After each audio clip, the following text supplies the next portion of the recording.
Hey Sudha,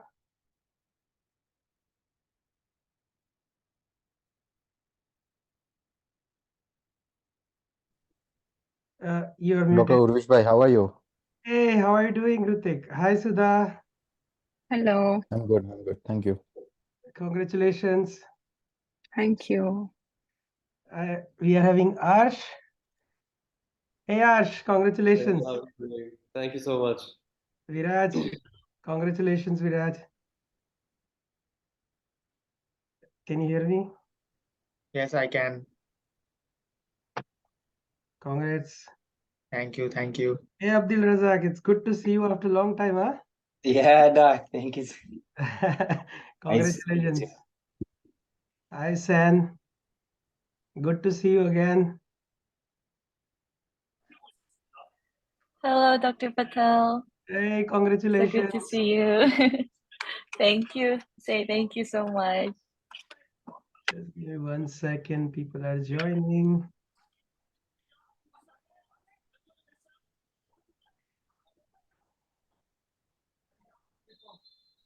Hi Irina.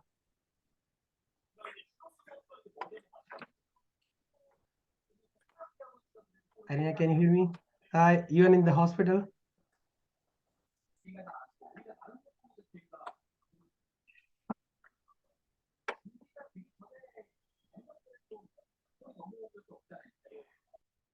You can rejoin probably. Thank you so much, guys. Good morning. Thanks a lot for joining me. Just we will wait for like 5 more minutes and then we can start the session. We'll keep it very brief.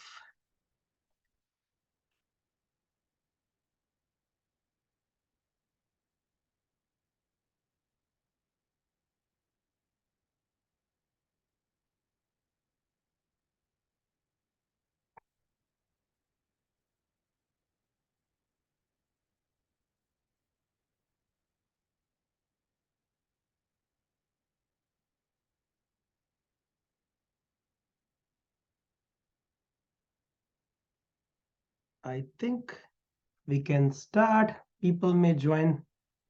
Irina, are you going to? You can, I think, join the meeting probably again if you can.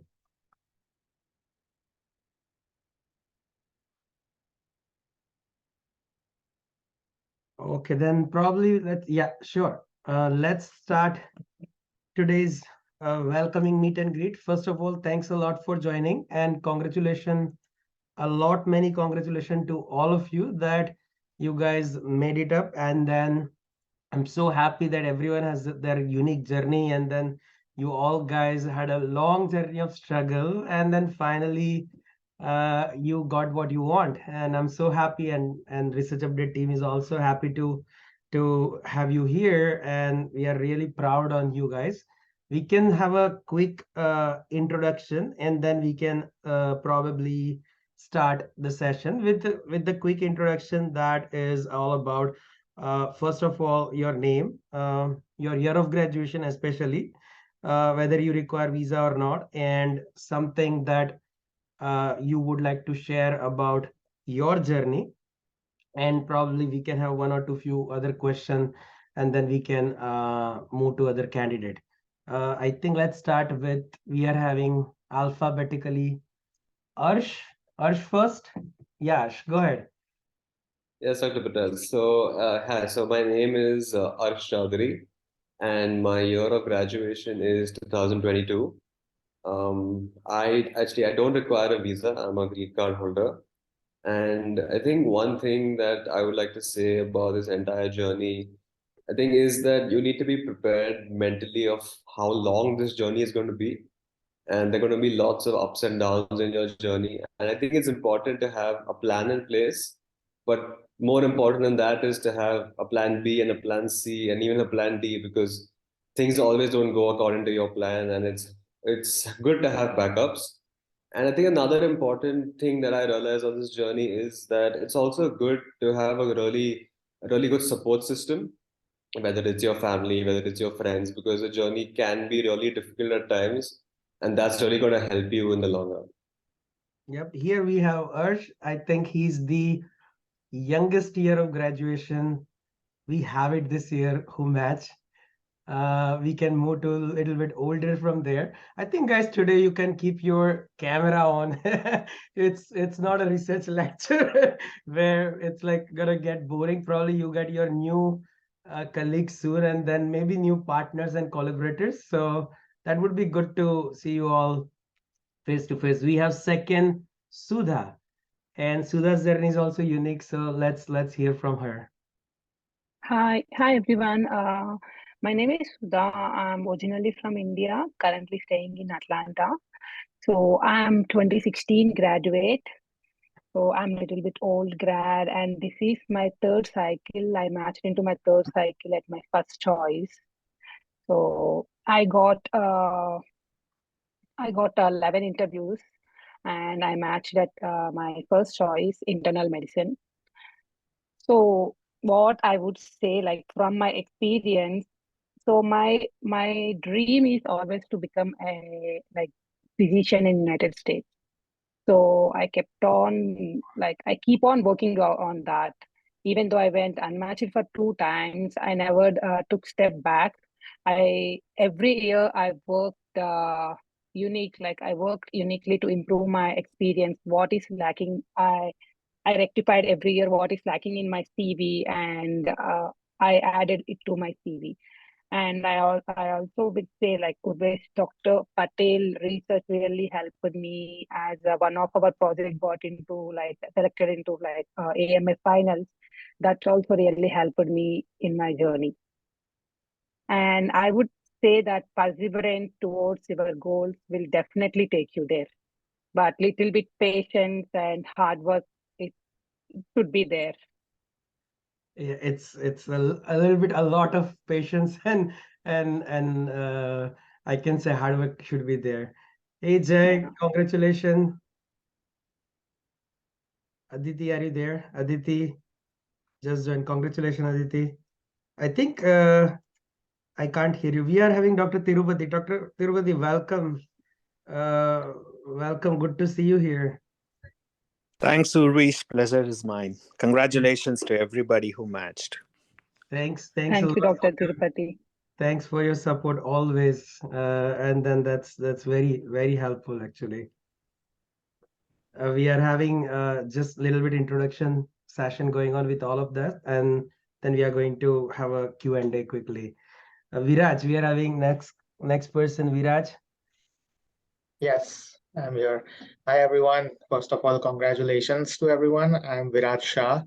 I do not require a visa for sure, and I'm a 2017 graduate. Um, it took me a while to match. I was a transitional year. I'm still a transitional year resident right now, and now I've matched into internal medicine categorical.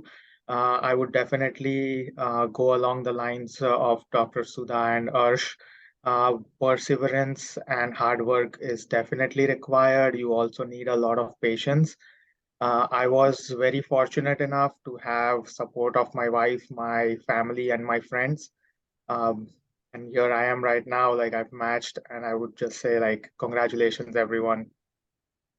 Yeah, I think even matching into the transitional year or preliminary was also one of the biggest challenge I feel. That's true.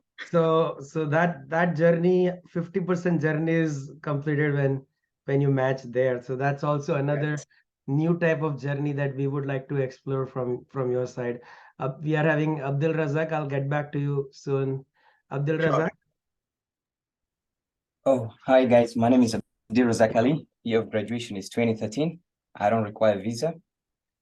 One thing that I would like to share about my journey was one thing that stood out for me was the interview sessions.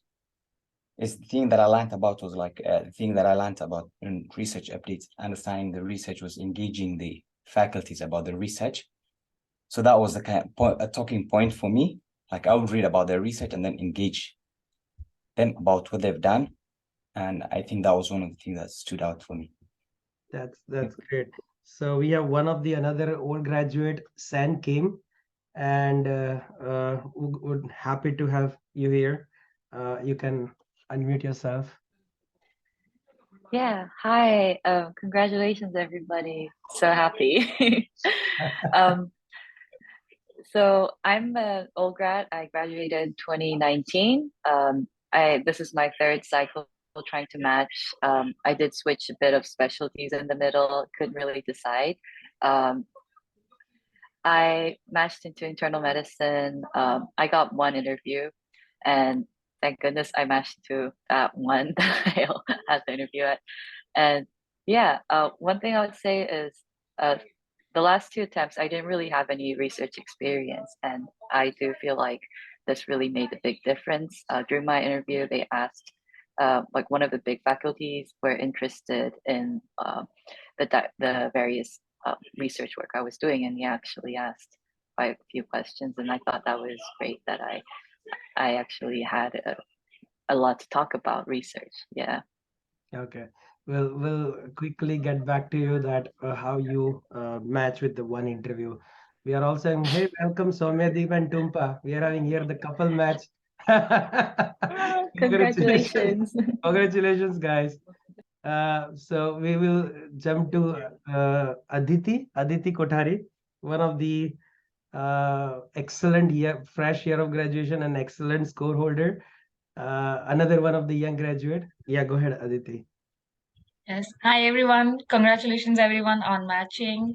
And thank you very much, Dr. Patel, for everything. And like everyone said, I feel hard work and perseverance is important. And I would also like to add that planning is very important throughout this entire process. I feel that planning your rotations or your ECFMT certificate if you require one, and your steps, step 3, everything that kind of really helped me getting everything in line. Aditi, can you please give a little bit of a background information about yourself? So I am a 2022 graduate from Vijay Medical College, India, and I matched this year into internal medicine categorical. I think with the 16 or 17 interview, right? Yes, We 15 will interview. discuss that part, that how to secure that many interviews. We are having a wide spectrum of people from one interview match to 16 interview match. So we'll definitely discuss that. But hey, Himani, welcome. Well, congratulations. Thank you so much. We'll get back to you very quickly. We are having after that Irina. Irina, your mic is fixed.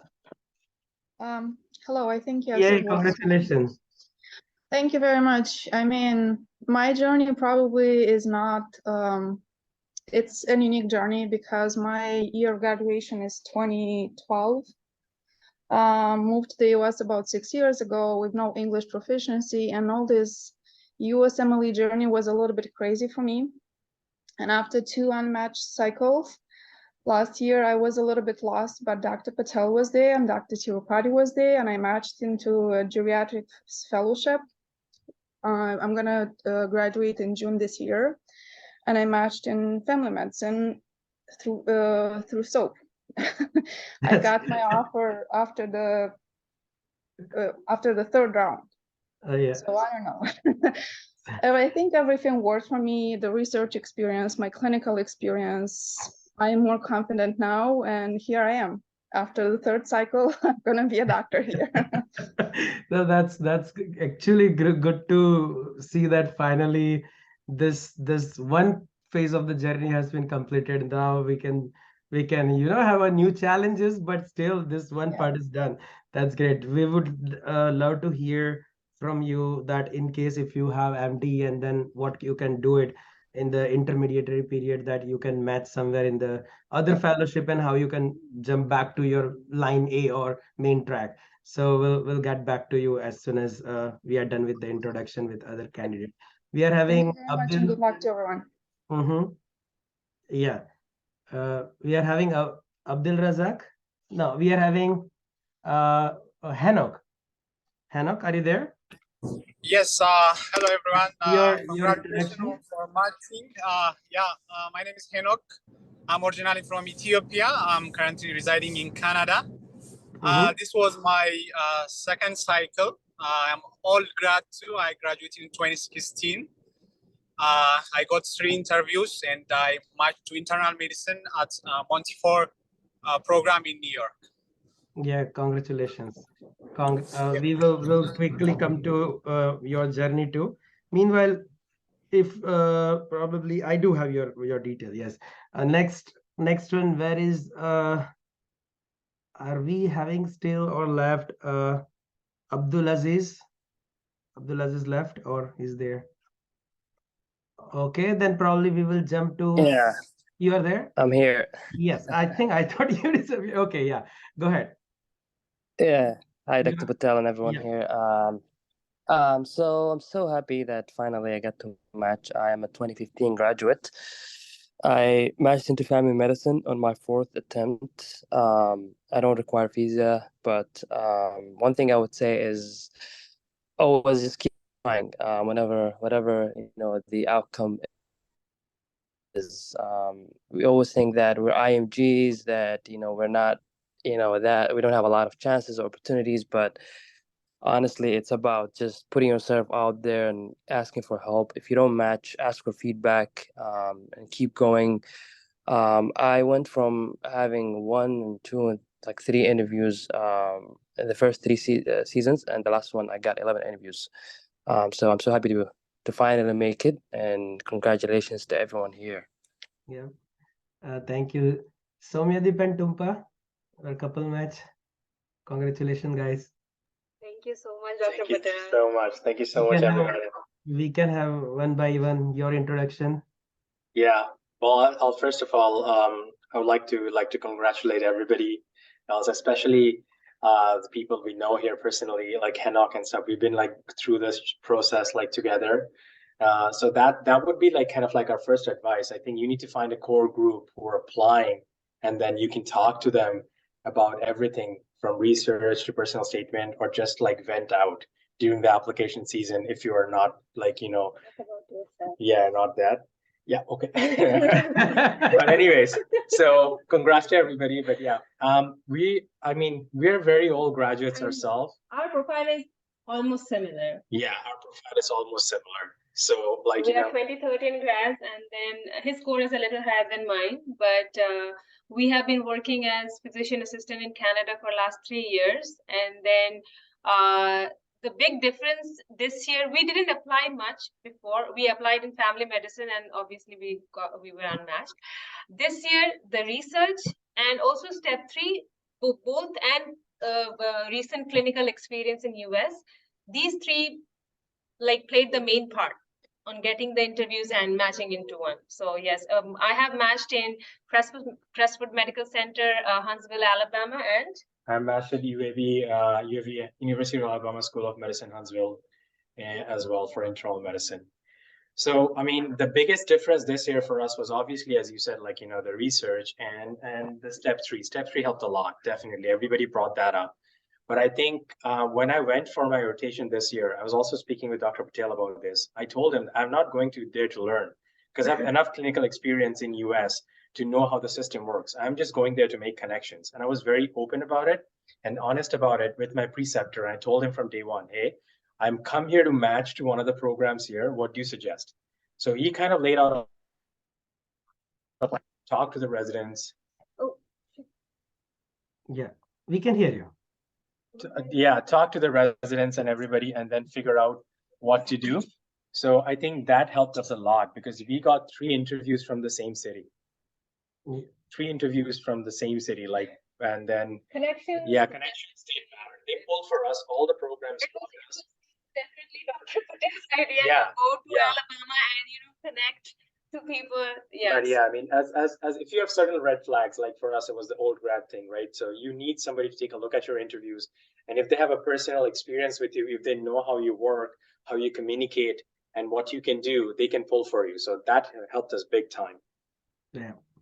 So we would like to know more detail from you guys regarding to how to match in terms of how to make connection when you are doing observership rotation, especially when you are in observership or externship. People just finish 9 to 5 and then they go home. So what you did, No, you go out to concerts with the residents, you get coffee, So we'll Yeah. get back to you for that one, and then we'll continue the discussion this part.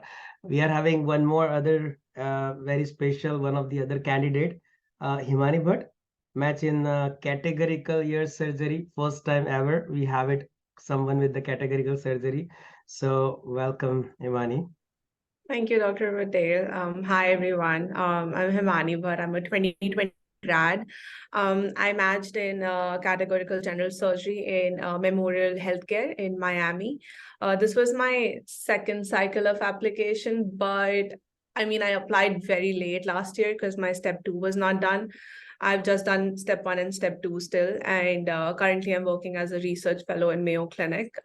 Categorical surgery has its own nuances, I feel, but definitely possible. Research helped a lot. I had a lot of research experience. I never had research before last year, and last year was like Mayo Clinic, research update, and I was working 2 other remote research positions with University of Alabama and also with the pediatric surgeon in Texas. So I think I put my hands everywhere I possible.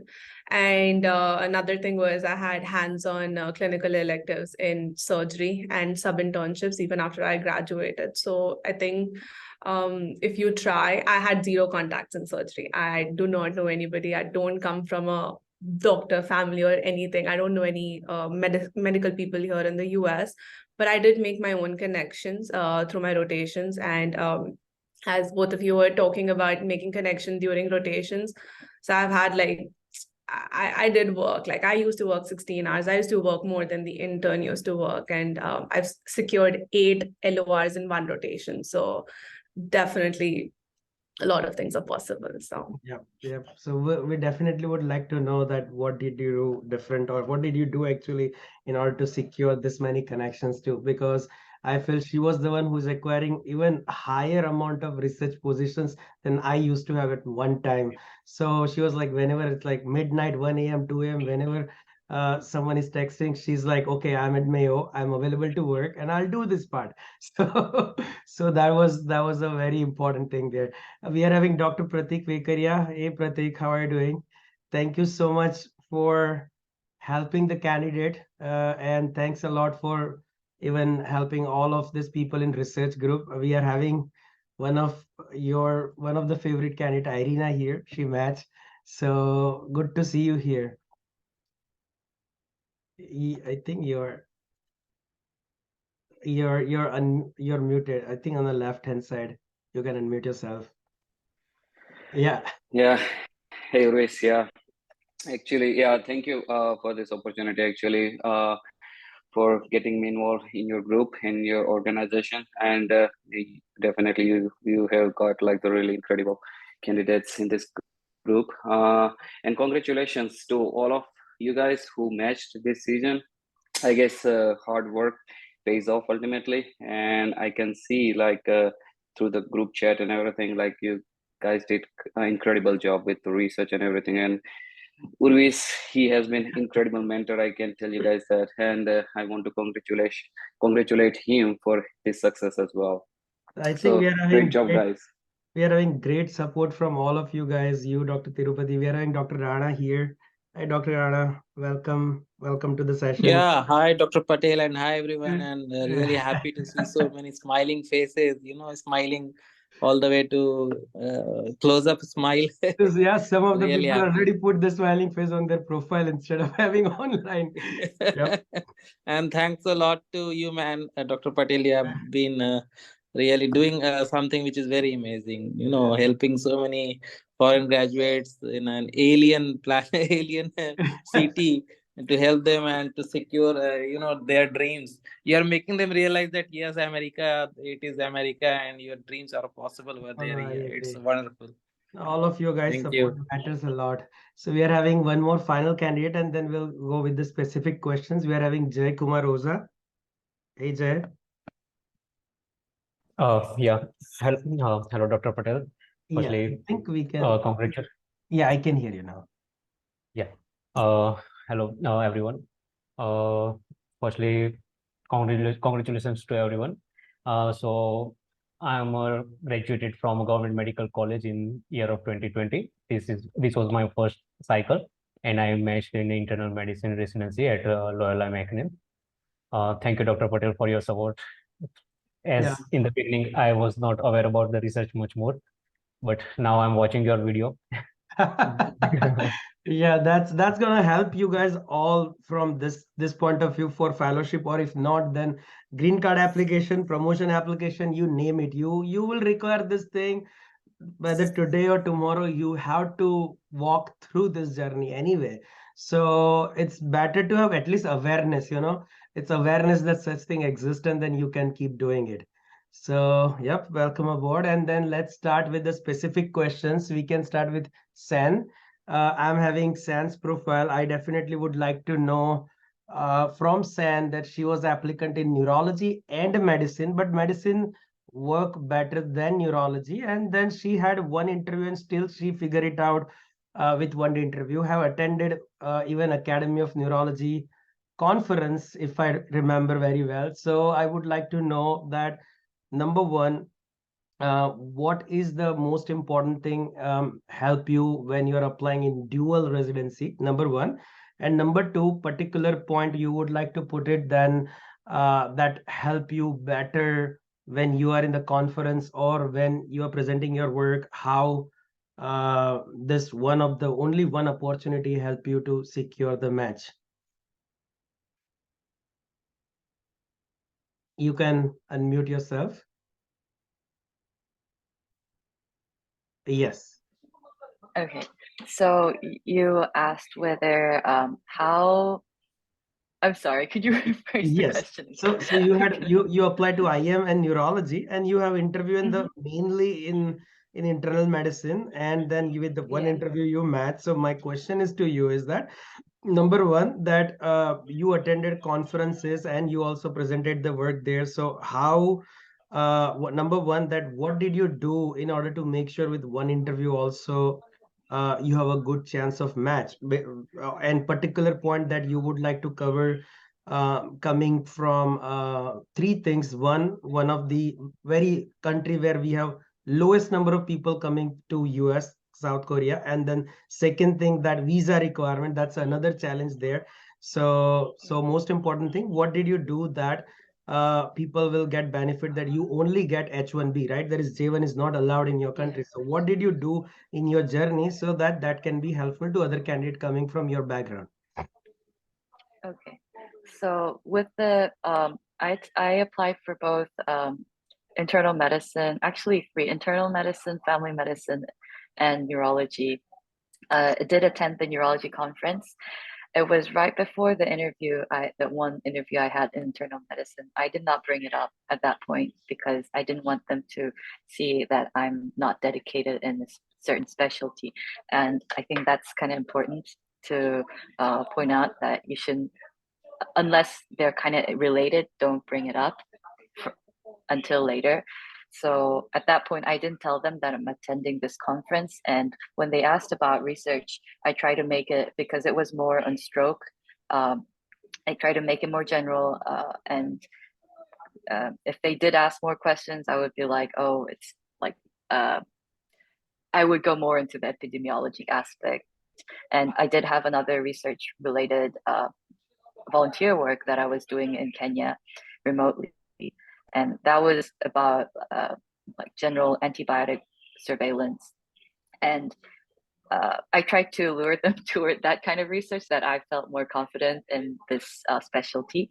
So I think that's one like tip maybe could bring up. And the other question. How did you figure it out, that research in Kenya, and then whether it is helpful or not?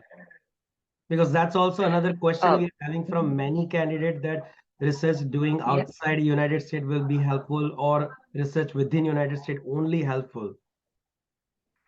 So that research, I'm not like the expert, I guess you know better, but like from what I feel, that is, it's a research under an NGO organization that is more very related, very like closely related to like Kenya, to US physicians, and they have good networking. And I just Googled through NGOs in Kenya, because that's kind of where I grew up, and I just came across some doctors that were doing this kind of work, and I reached out to see if there's any volunteer work, and apparently they were doing some research in the slums remotely, and that's how I jumped in. And when I bring up something really random like Kenya, I guess they're like, oh, you're not from that area, and that catches their interest. So when they ask me a question about research that's not really, that I don't feel confident about discussing because it's very neuro related, then I would be like, oh yeah, and I also did this in like based in Kenya, and they were like, oh really? And then they would go on from there. I think that was one part of the research that really that helped me continue the conversation, and it was fun to talk about. They were interested. Makes sense. And did you write someone letter of intent, and what are the other things you did it, if you did it, in order to have a increase the chances of match in that one program? Yeah, so I tried to reach out to their chief residents. Even prior, I contacted like all the contacts I possibly had that were related to, that were in residency or already finished, but I tried to find contacts, and through those contacts, I tried to reach out to more residents that were in the residency programs. And whenever I applied, I let them know, I'm applying to your program, by the way. And I know like residents in their early years don't really have too much authority over like, oh, I have this person's CV, but at least if they come across anything, maybe they could put in a word for me, you know, just to let you know I'm applying. And yeah, something like that. And after the interview, I reached out to the residents. One like really helped and did like give me feedback, and I told them the interview went great, and it went great from my side. I thought it was okay. And I emailed all three interviewers. I guess everybody does that. One faculty member didn't really, his email address didn't really go through, so I asked the resident, and he advised me to contact the program coordinator so she could just directly send it to him. So I sent my most recent research activity, which was the ANN conference and a poster update. And at this point, I just wanted to show him that I'm actively involved in research, and you asked me lots of questions about my research work in Kenya, so I wanted to continue this conversation with you. Currently, I did this poster. I made a video about the post of me presenting the poster. Urvishu like recommended that we make videos, so I I edited the video and everything, and I sent it to him as well as the actual poster. That's and good thing. yeah, and because I sent it through the program coordinator, I was pretty positive that she did get it. I'm not exactly sure what was the what was the point that really helped, but these are the things that I did, and that is a yeah, very I guess good they all strategy, played a actually. role. Yeah, if you are going to any conference, I always tell them, even I told to Himani to take a proper video, cut, crop, edit everything, send it to everywhere, wherever you are having interview, just to make sure they will have a visual memory of you, that this candidate is someone who is presenting the work and ready to go actively and participate and meet people. So that's a one of the good strategy that you can utilize. That's great. Yep. Yeah, Thank you. but just don't like bring it up if it's a different specialty during the interview. Oh yes.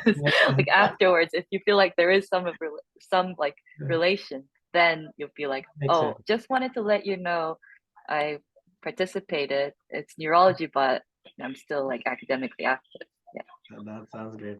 Thanks a lot. Thank you so much. I'll get back to you for other concerns. And I'm having right now next candidate is Viraj. Viraj, can you please share your journey and struggle from last year when you enter in the transitional year, or how you made it up, and from a transitional year journey to now categorical internal medicine, because that is, I think, very, very, very inspirational of taking risk, and very few people take that much of risk of changing the whole city and moving to somewhere else just with one instruction, and then randomly just go and then start working somewhere. So we would definitely love to hear what you did. Sure, sure. First of all, like I would like to thank Dr. Patel. Like I cannot thank him enough. Uh, with the research, with the contacts, with building up my profile and everything. I would definitely say that he has played a huge role in where I am right now. So I basically graduated in 2017 and I started my USMLE journey after that. I did have quite a few bumps in my journey. I have red flags, I have attempts, and many more things. But I stayed here, like I kept myself going along. And my main journey started from 2020 when I finished my step 2 CK, and then I moved here looking for rotations. I did quite a few of them. Then I kind of like settled down in Chicago where I was working in a private clinic with one of the physicians. I just kept doing whatever he used to say there. I didn't look out for more opportunities. Eventually, I started moving out after a year and did a few more rotations. And then when I was doing my last rotation in Chicago again, it was a 7 week long rotation. And by the time I was about to finish that, I had already secured a part-time job just to support myself in Chicago itself. And that's when I received a call from New Jersey asking me for a research assistant position. And I had to make a decision within like 24 hours whether I want to come here. It was definitely under a program director, so I was kind of like making a decision whether I need to stay back because I was having a paid position, or should I move here under program director, which was an unpaid research volunteer position. Eventually, I spoke to Dr. Patel. He explained me as well, and then I moved here thinking of nothing and just going by his word that it's a better opportunity. So I just came here. I started working under him. I just got 2 interviews that year. One was from the transitional year under the same program director, and then the other one was an internal medicine interview, and I matched here in transitional year. Once I started my transitional year, I still had to like impress the program director because the program director suddenly changed for the internal medicine categorical position. I got only one interview this year as well for internal medicine, and I matched in my same program.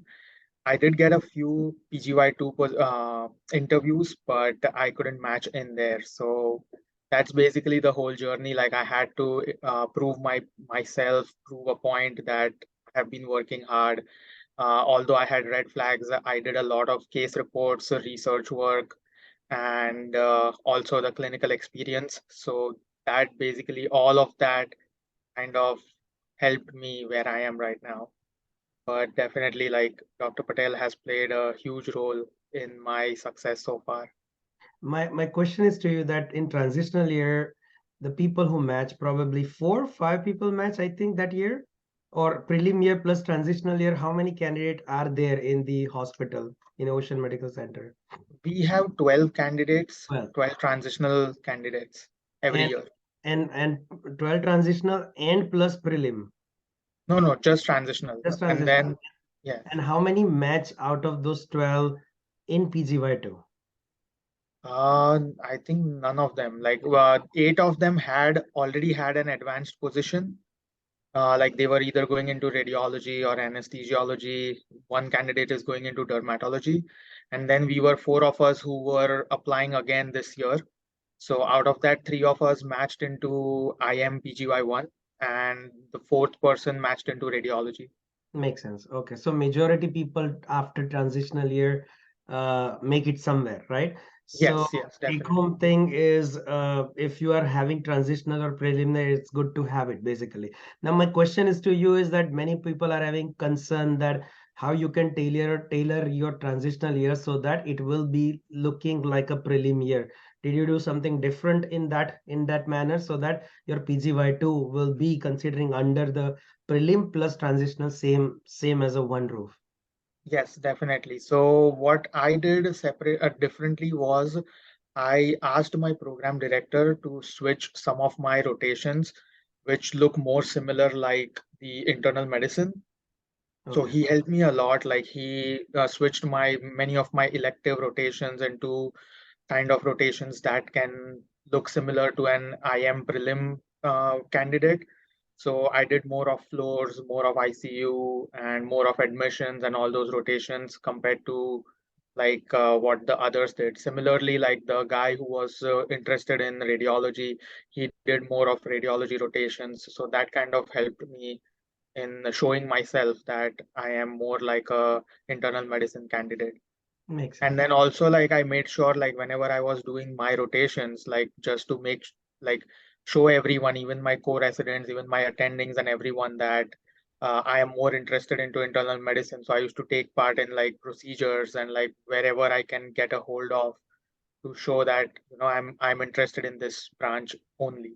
Makes sense. Makes sense. That's good to hear that. If someone we have some of the transitional year candidate this year too, probably I'll hook you up with them so that they want to know what are the core rotation they would like to change it so that they can get the help in PGY too. Sure, 100%. Thanks a lot.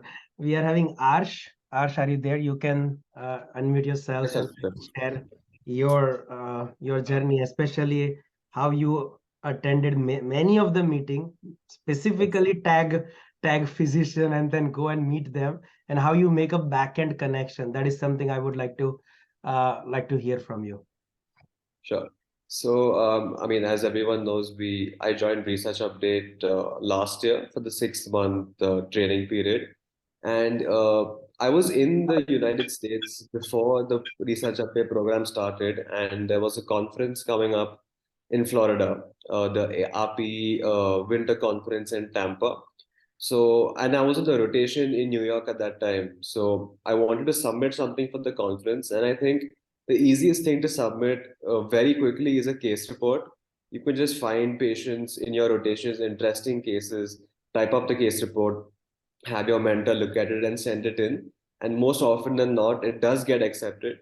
And I was fortunate enough to go in person and present it. And I think you can also use these conferences to network with other physicians, to network with other candidates. And you never know in the end who's going to help you with a residency position. You may also be presenting your work to a program director in a field in internal medicine or in any other field. So I think these conferences are really helpful to make connections because even if they don't come in handy for the match, they'll always be useful to you later in your career as well. So apart from the AAPI conference, I also applied for the American Society of Nephrology Kidney Stars program. So you have to type in a short essay, send your CV to them, and if they like it, they'll offer you a travel grant to attend the meeting, which is the annual nephrology meeting every year. And it's I think it's the biggest nephrology conference in the US where you meet a lot of nephrologists and even physicians from other fields as well. So it's an excellent opportunity to network again. And I also made a lot of friends at that conference, like who were candidates applying with me.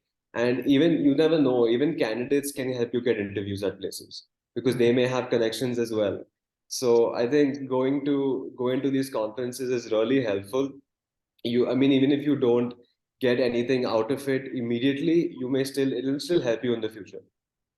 Makes sense. Makes sense. Thanks for your insight. And of course, I really recommend everyone to attend at least 2 conferences when they are applying that particular year. That help directly, indirectly to them for sure.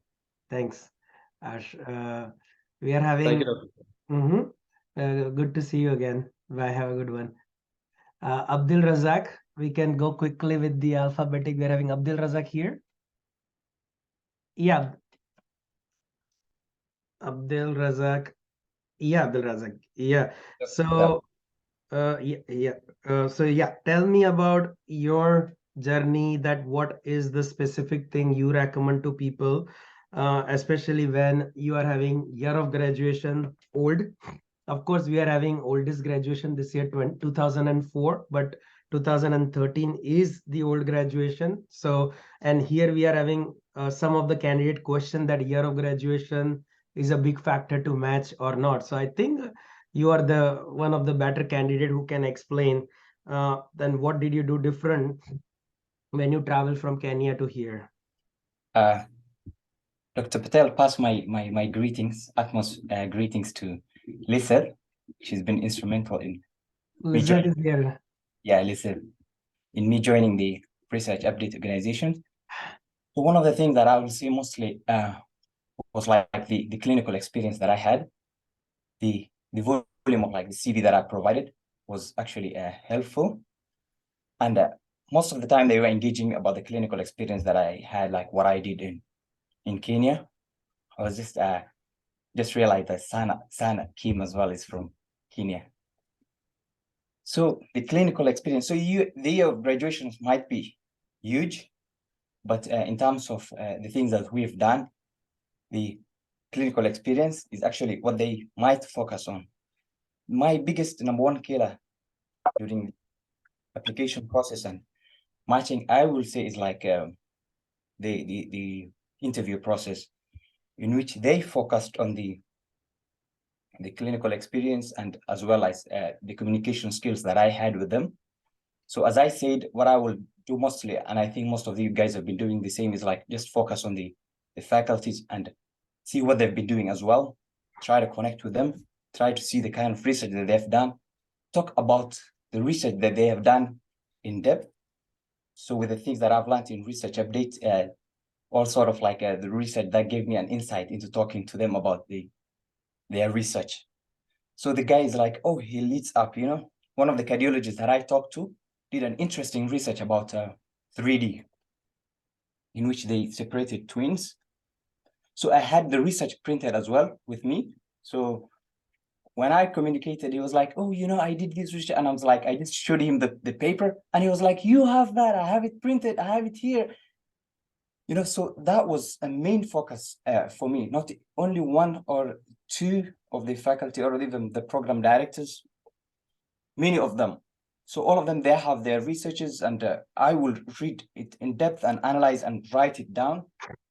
Actually use a marker sometimes to just highlight the thing that I feel like I need to talk to them about.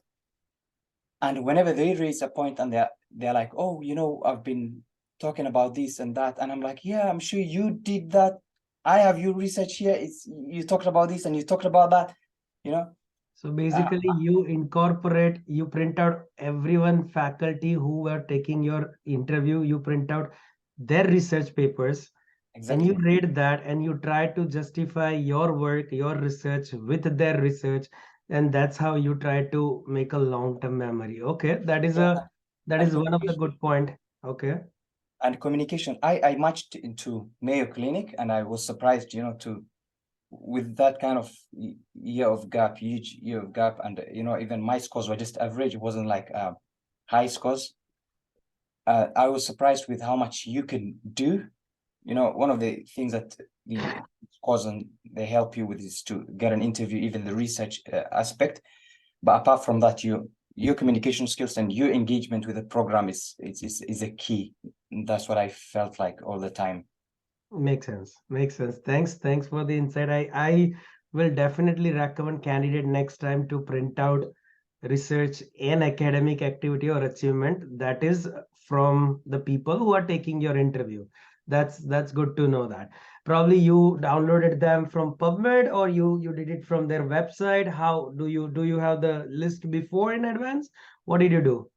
For some of them, you ask coordinator all the detail of the people who's going to take your interview? You know, they provide the list. Sometimes they give us the schedule. So what I'll do is like I'll either Google their name or just sometimes the sites provide the link to the research that they've done. Okay. So yeah. Good to hear that. Okay, that's great. That's One a of good the insight. interview skills that I just looked at on YouTube was like, some of the program directors and every other human has an ego. Address their ego. So that's the keyword that helped me, you know, to have a communication skills with them. Okay, good to hear that. Okay, thanks a lot for your insight. We are having Aditi Kothari. Yeah, Aditi, you can now share your insight. What is the secret behind having this many interviews? Number one. And finally, you got your H1B program or J1? What you have any J1. J1? Okay. J1. Okay. We'll discuss about having benefit where you match. But yeah, go ahead with your journey first. So I feel what I realized is what helped me get a good number of interviews was high scores and a recent year of graduation. So one thing you cannot change, but high scores is something you can try for. I don't know whether step 3 helped me or not, but I did that anyway. Another thing was I had I tried to have a complete application. So I had recent electives, like hands-on. All my experiences were hands-on. I had research experience helped me. I was asked about my research in all of my interviews, and not just from university program interviews, also the community program interviews asked me about my research and were very interested in that. So I had research experiences, publications. I had volunteer experiences, leadership experiences, and even teaching experiences. So I tried to make a complete profile, and I was asked about all of these in a lot of my interviews. So I think that could be a reason for a high number of interviews. All right.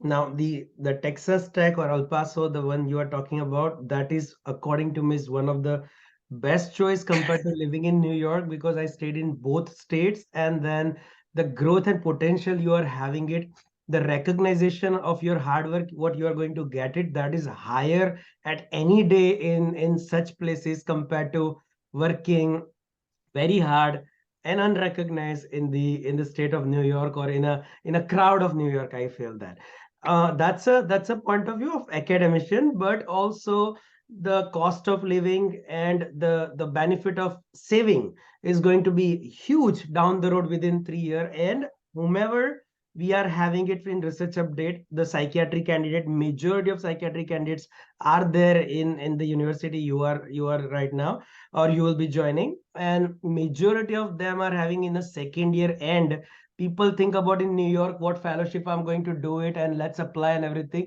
These people are thinking about which home I should buy it.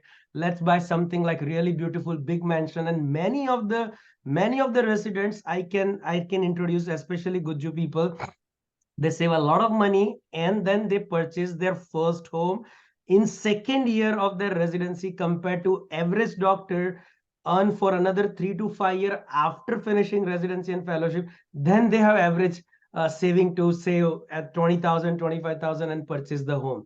So trust me that you will remember that part. But right now just try to absorb the absorb the process. But I can understand your point of view, that why you think, okay, why did I match in Texas compared to New York? But I think there is some reason for sure.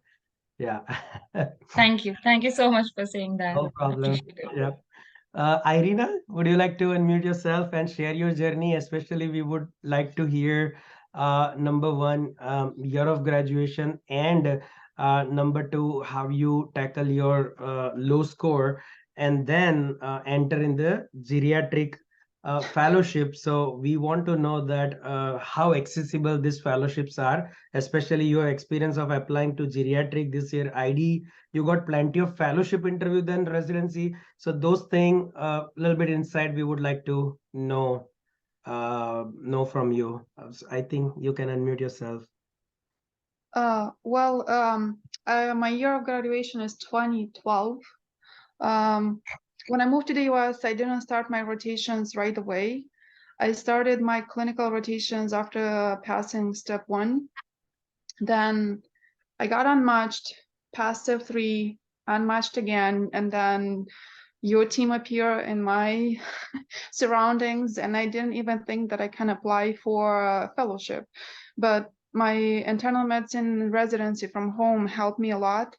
Not a lot of fellowship programs, will accept IMGs with home residency. I contacted a lot of people, geriatrics, nephrology, and ID. Those are probably the more friendliest. They are friendlier to accept IMGs. and it's a separate pathway to be accepted. Luckily I got accepted in an ACGME accredited program. It's a 12 months training. And to be honest, during my residency interview, most of the questions were related to what I do now than what I did in the past, because my fellowship has acute setting experience, clinic, outpatient setting, subacute, nursing home, and it's a variety of experience that catches the attention, especially that we have academic activities also. And in the meantime, even being a fellow, I didn't stop working on my research experience. And Dr. Patel knows, I mean, I didn't stop working, building my publications in the meantime, regardless what I'm doing right now. Yes, I got a fellowship interviews this year, and I denied 2 of them. I don't know. I wanted to do residency, and unfortunately I didn't match through the main match, and I got my interview for family medicine during the SOAP, so I matched in family medicine through SOAP. I mean, it was a tough week, but it shows that it's possible. Everything is possible. Because being considered all grad, not excellent scores, and I failed step 1. But here I am, my clinical experience, I think research experience help, and also because we become more confident when you are in the field, and they feel that you are confident, and they don't look at you as a non-experienced person. It's a huge risk even denying the fellowship which you get it on hand and saying that I don't want to take fellowship if you don't want to give residency. That's a huge risk. I mean, I feel I really was feeling it's a huge risk, or I feel a little bit outside of even my domain, that I was like, wow, why would you do that? But I think it's finally I don't know, I feel it. I denied one position, and then one PD even emailed me 2 weeks before the main match, and she said, well, if it doesn't happen to you, we are still here. And I said, okay. Okay, that's good to hear. Okay, finally, if all is well, if ends well, so that's good. Yeah. Thank you so much for joining us. And yep, the research is something that you can keep doing it, and there is no end to it. So, and you have the great mentors and the team too. So, hope other people will have a great lesson from you, and then in future you can guide many of the candidates. We have this year even 3 candidates had home country residency, and they apply for fellowship. So that's a little bit challenging, but I mean, of course, this is one of the new route. We find out that if you are old graduate and have some experience, such experience from home country, then probably you can enter through the other pathway too. So that's What I want to mention also, I'm sorry to interrupt you, that in my group we have 5 more fellows, and 2 of them match into residency. 2 of them are going to do another year of a fellowship, different specialty. One nephrology, another one is going to do palliative care. Another one from last year is doing ID. So there's a different pathway of getting a license in the US, and being unmatched, that's not that end, I would say. There's always something to do. Makes sense. No, definitely. I also would like to explain. I think Dr. Raghav is here. Yeah, Dr. Raghav. Yeah, hey, I just want to add, I hate this word old IMG. That's not the term that should be used. It's everybody has some sort of experience to bring to the table. The more number of years you are in clinical practice or you're doing something after graduation, the more you're bringing to the table as far as taking care of the patient on the curbside. So I really commend what Irina did over the last 2 years and really persevered or persisted and made it happen. Everybody has a story to tell, but again, I personally feel this old IMG is sort of discriminatory. I think we should say experienced IMGs probably. I think would be the term that we use, but that's just my thought. Yep. No, I completely agree. And then I feel, at least in my point of view or in my experience, majority of our candidates are old IMGs. This year, the person who did not match after this whole journey finish, we are having the youngest IMGs to 2015 who didn't match. So we are having like still very long list of candidates who are old and still they match. So I feel that's not the question. It's just the terminology that all is appearing all over the internet. But I think more older you are, and if you are keep doing something, then it's add on to your CV, plus it's add on to your experience, which is most crucial. By not matching 1 year, I think the amount of the knowledge you guys are having that is phenomenal. So I think that's probably we'll have Sudha who can tell you that what is the benefit probably of making full CV within 1 year, and then what did you do in terms of this adding the experience. So every time you don't match, that means if you plan properly, then you will be adding more and more things to your CV for sure. Yeah, I think let's jump you. to thanks, Irina. Thanks a lot, and probably hope to see you helping more candidate even this year who's having I'll do my already best. residency done. We'll see. Okay, Thank thank you. you so Thank you much, for your Irina. guidance. Yep, Bye-bye. yep.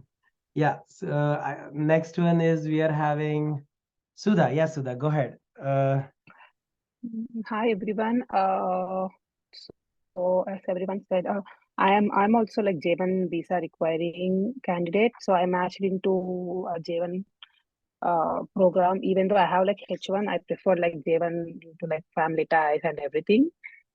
And so for my to start with, like for my this is my third cycle. So for my first cycle, I applied without step 3 and also without any inpatient rotations.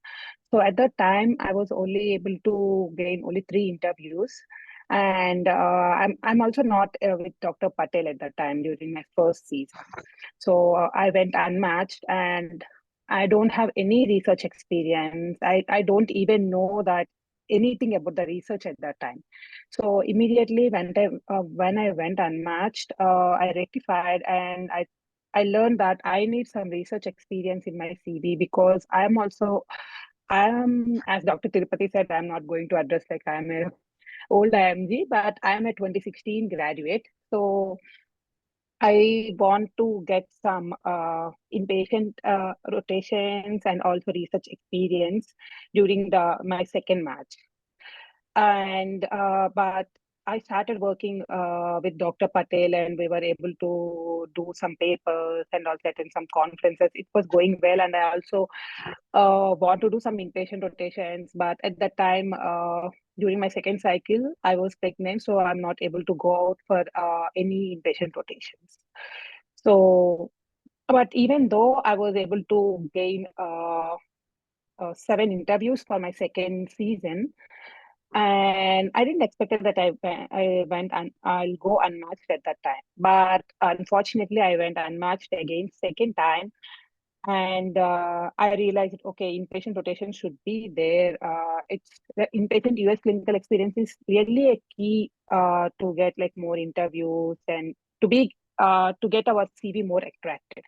So immediately when I went unmatched, I also have a mentor. Like I stay in Atlanta. I also have a mentor in Emory University. I'm working for them for their COVID in diabetes website since 2 years. So my mentor convinced me to come over there to do rotation in the endocrinology itself. So I had 1 month of rotation there, and I also will say, like, even though for people who went unmatched, and you guys can reach out to the people who you did interviews before. So I reached out to every interview PD, like my before interviews PD, and I was able to gain 1 rotation from that. So I gained a rotation, like inpatient rotation, like in internal medicine residency itself. So I gained that rotation. I did that rotation too, and also with help of some friends, I also able to gain 2 more rotations inpatient. That's not totally inpatient, but it's in a cardiovascular. I was able to get the experience of cath lab and everything. So all my like I got like from my second cycle to third cycle, I got like 4 months of US clinical experience between May and September. So I have a lot in my plate to write in my CV and also to talk more in the interviews. And at the same time, Dr. Pratik and Dr. Irina, and we worked on another paper, and it got out, it got published. So we have to be like so quick and rectify our CV, and have to be so quick, and have to have like next 6 months plan beforehand. So I would say, like, if any of you guys, if you went unmatched, of course, you have to grieve. You have to grieve for next 2 weeks, but don't grieve for long. It will not change anything. It will not change anything. But you have to get up, and you have to make a plan for next 6 months. You have to very perseverant what you're gonna do hard work, and put everything in your CV. That's it. Like, keep everything in your CV. Like, with that, all those things what I did from my May to September before I apply. So I was able to gain 9 internal medicine, 1 preliminary and 1 transitional, like 11 interviews. I also completed like for my step 3. So, yeah. So I think last like year you was have to more be very interview, quick. or last year there Sorry? were more interview, or this year you were more interview? This year I have more interview. More Last interview. year I have 7. 7. Okay, yeah. So even though sometimes people suggest that, oh, it's a 3rd year, 4th year of applicant, I'm tired, but that's not the option. And everyone down the road match. The take home message is, I have not seen someone who didn't match if they persistently work for 3 to 5 years. A good candidate match between 1 to 3 years, and some of the difficult candidate match between 3 to 5 years. But down the road, we have not seen someone who will tell me, okay, I'm applying since 6 years and I'm not yet matched. So that is something I have not seen. So probably that is most important take home message, that keep adding more inpatient rotation, and then email to all unmatched programs so that they may give you some opportunity. Probably that would be Yeah, they will definitely, at least you can ask them for like your interview performance. You can ask them like what I can improve my CV. I really did this and this. Please suggest. Like, you can ask suggestions from them. So you can stay in connect with them. So you can able to ask interview for the next season. Makes sense. Okay, Yeah. thank you so much, Sudha. We'll connect with you Yeah, again thank soon. you. Bye. Have a good one. Hanok, are you there? Hanok is online. We are having Himani. Yeah, I'm here. Oh yeah, Hanok, go ahead. I think I can't see you. That's why. Okay. So yeah. Yeah, I can. Yeah, you are here. Go ahead. Tell us about your journey, and first of all, what did you do to make sure that congratulations matching in New York, and basically we would like to know more detail from you, specifically that what can you do from next 1 or 2 years to make sure that you match compared to last year interview, compared to this year interview. What did you do differently? Yes, after I learned that I went a match last year, so I focused on 3 areas: research, step 3, and more in-person rotation in the US. So I worked on these 3 things. One thing I want to mention is that even before the season starts, I sent letter of interest to the programs that I'm going to apply, that I worked on these areas. Especially to the program that I interviewed last year, I told them that what areas aspects I improved on my CV. So after that, I applied, and one thing that helped me was to signal programs carefully. So I signaled the programs based on my profile, year of graduation, and their IMG friendliness. So I got interviews in the program I signaled, and I end up matching to in the program I signaled to. So that was one that helped me. after I got the interviews, I agree with most of the suggestion that was made by my colleagues. So I studied the profile of the interviewers. Even if they don't ask me about research or some aspects I want to reflect in the 20 minutes, in the program I matched, I studied the research of the interviewer. So when she gave me the opportunity to ask her a question, I mentioned that research and I asked her how I can be part of that research and how residents in her program can participate in those research projects. So that opened the door to discuss my research, my favorite part of research, my journey in research experience. So it's important to read the environment, to know the program director, the associate program director's profile there, to ask residents already in the program about their interests, about aspects or qualities they are proud of, and focusing on that aspects was very important. One thing I'm grateful and I want to thank you, Dr. Patel, is that last year when I applied on the publication part, it was 0. This year it was 14. We did, like 6-7 projects in research update, but even if I have research experience in some publication back home, I didn't know how to put them in my CV. So that helped me a lot. I presented my previous works in different conferences.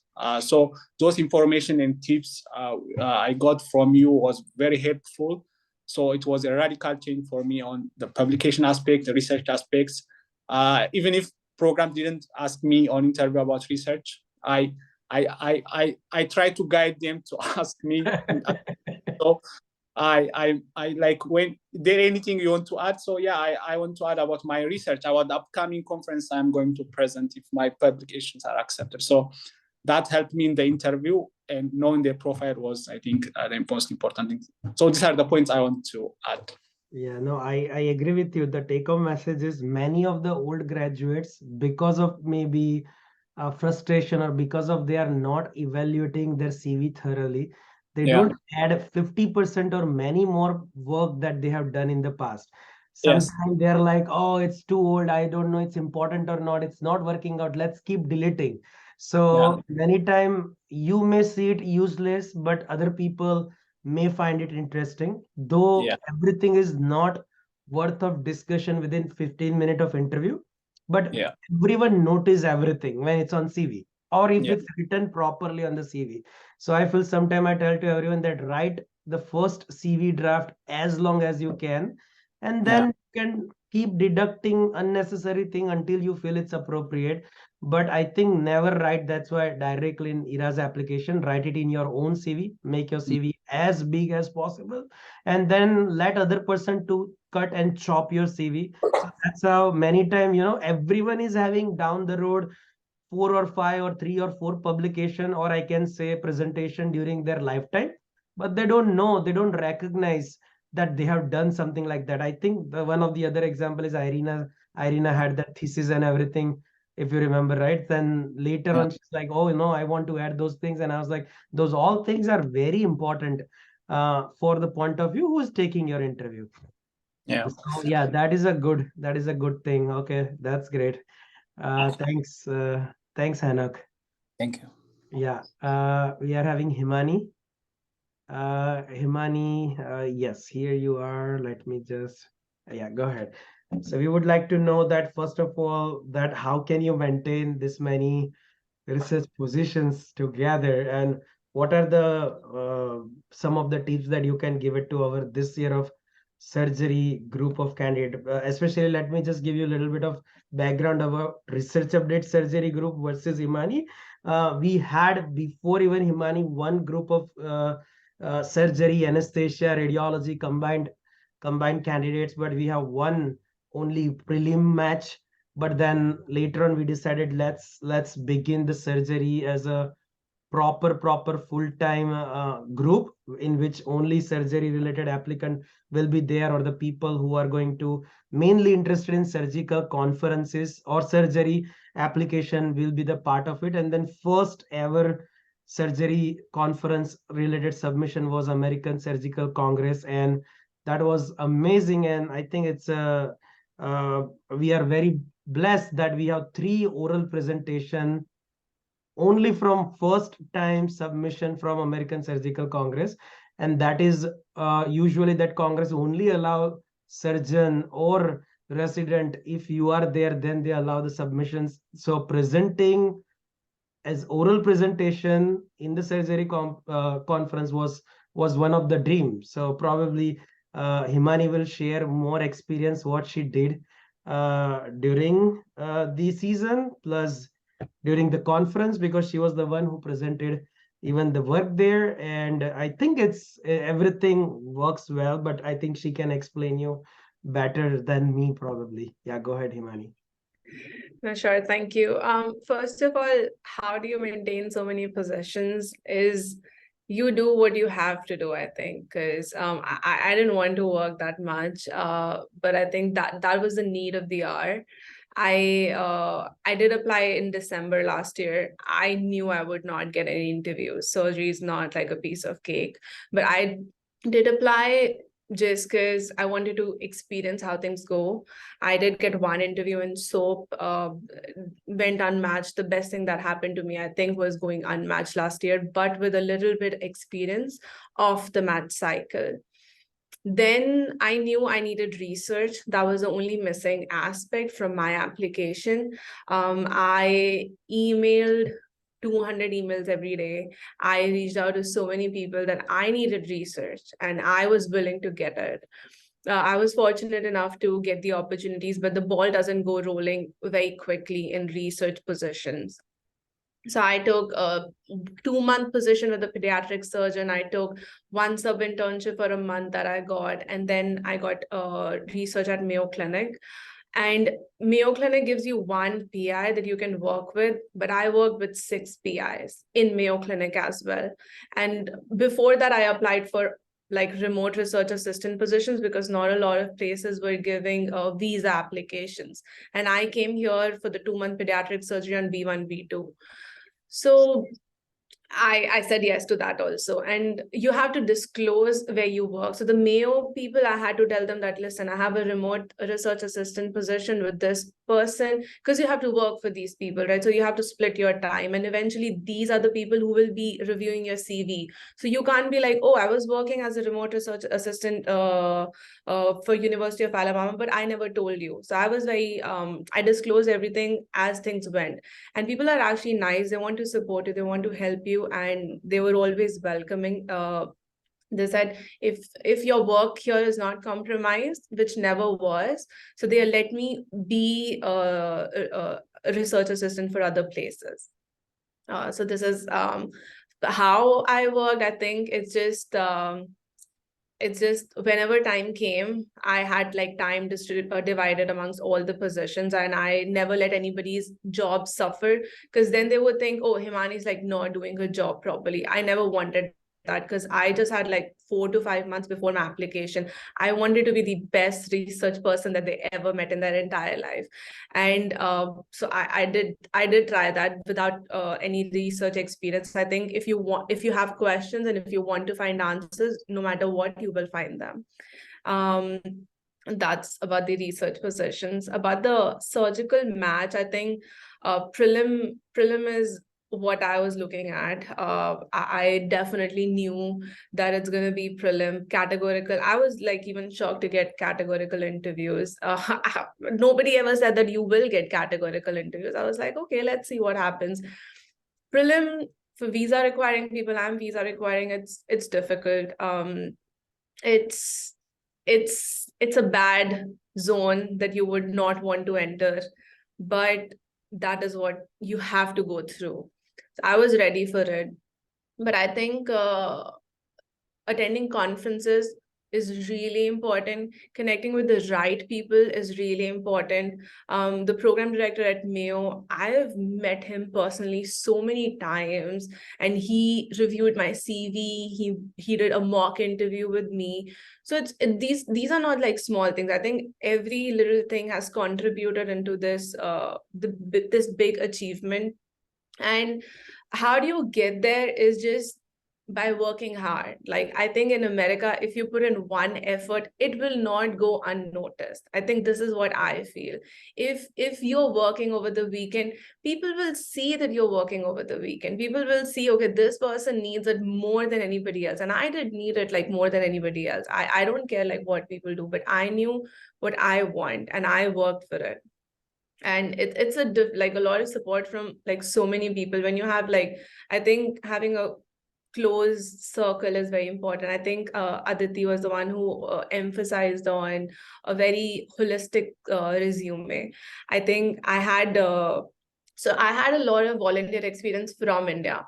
Now what happens, people I saw, they're like, oh, we had like volunteer experience from India, but you came to US and now you don't have any volunteer experience. I think I had like a very, very big volunteer experience. Here, I was working for like 2 NGOs simultaneously, and I actually was involved with them in Minnesota. So that also made a big difference, because they were like, how did you get to know this person? And actually, I met that person on a flight. So, and that's a true story. And a lot of people have asked me that. So I think it's just take your chances. You cannot just be a bookworm. You cannot just be like one single thing. One interview for 5 minutes, they just ask me, oh, your CV is great. Tell me, what do you do outside of medicine? For 5 minutes. After I stopped, they were like, what more? And I was like, I actually, at one point, I was like, I don't do anything other than that, but you have to speak, right? You have to practice all these things.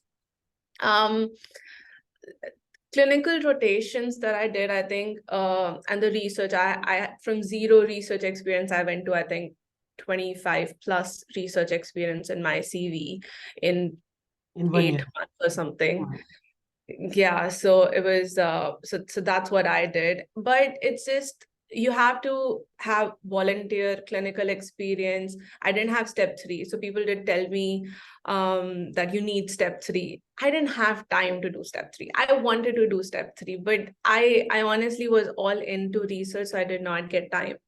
But people who saw my CV, they were like, oh, this is a categorical CV. I was very scared that I might not get. And the issue is, when you apply for general surgery, you apply for prelim and categorical together. And sometimes they just send you an interview. They don't tell you it's a categorical interview or a prelim interview. So it's just towards the end, during my interview day, like I can't ask them, listen, did you give me a categorical interview or a prelim interview? Because I don't want to be in that position. If they put me into categorical, they think, oh, let's just put her in prelim. Because these are the doubts that you run through. So even towards the end, I did not know that it's categorical or prelim. After the interview, when there were a few in-persons too, I got to know, okay, this was a categorical interview. So you just like given the best as if it's a categorical interview. Presenting in conferences is the best thing. It boosts your morale, one thing.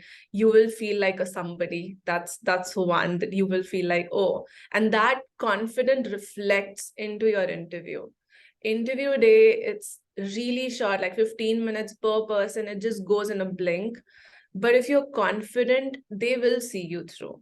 You will have to be very calm. Even if the interview is rushing, you have to be like, my name is this, I come from this is, you have to make them listen to you.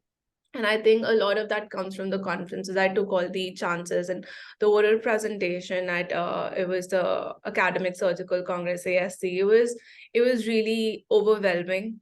There were like people from Mayo, Hopkins, Duke, and you're presenting there in front of everyone. And they will ask you questions. They will ask you like a lot of questions. And once you can answer them, you'll be like, oh, like I'm not an imposter. I know things, like I can answer them back.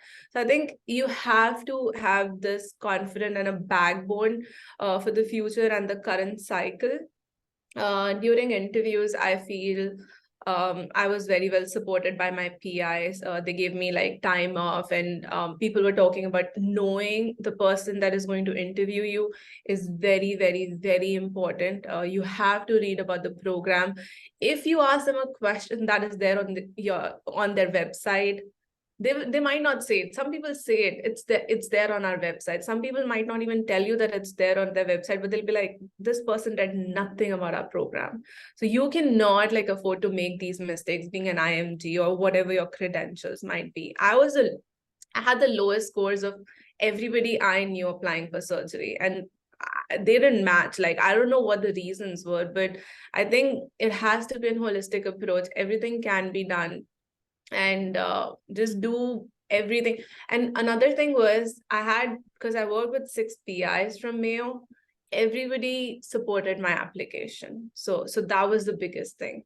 Nobody calls, but towards the end, I was like, listen, IMGs don't get categorical interviews. Can you just email for me?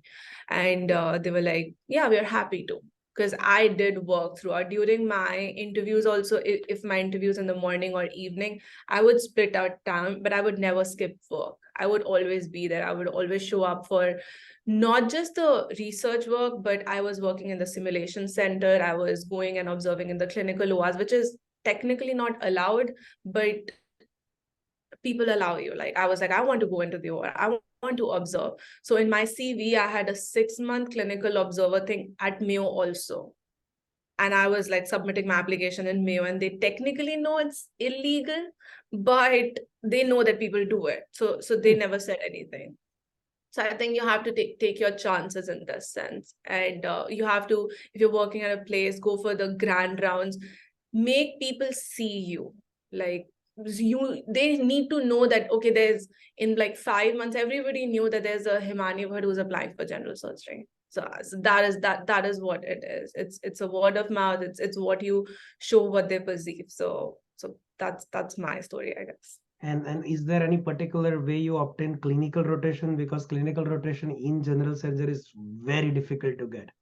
Right. I actually did clinical rotations while I was a medical student. I got university rotations. And about the rotations, you have to work more than the intern works. And intern works a lot. So intern used to come at 4 in the morning. I used to be there at 3:30 in the morning. You have to prepare the morning list before the intern. There is no second questions about it.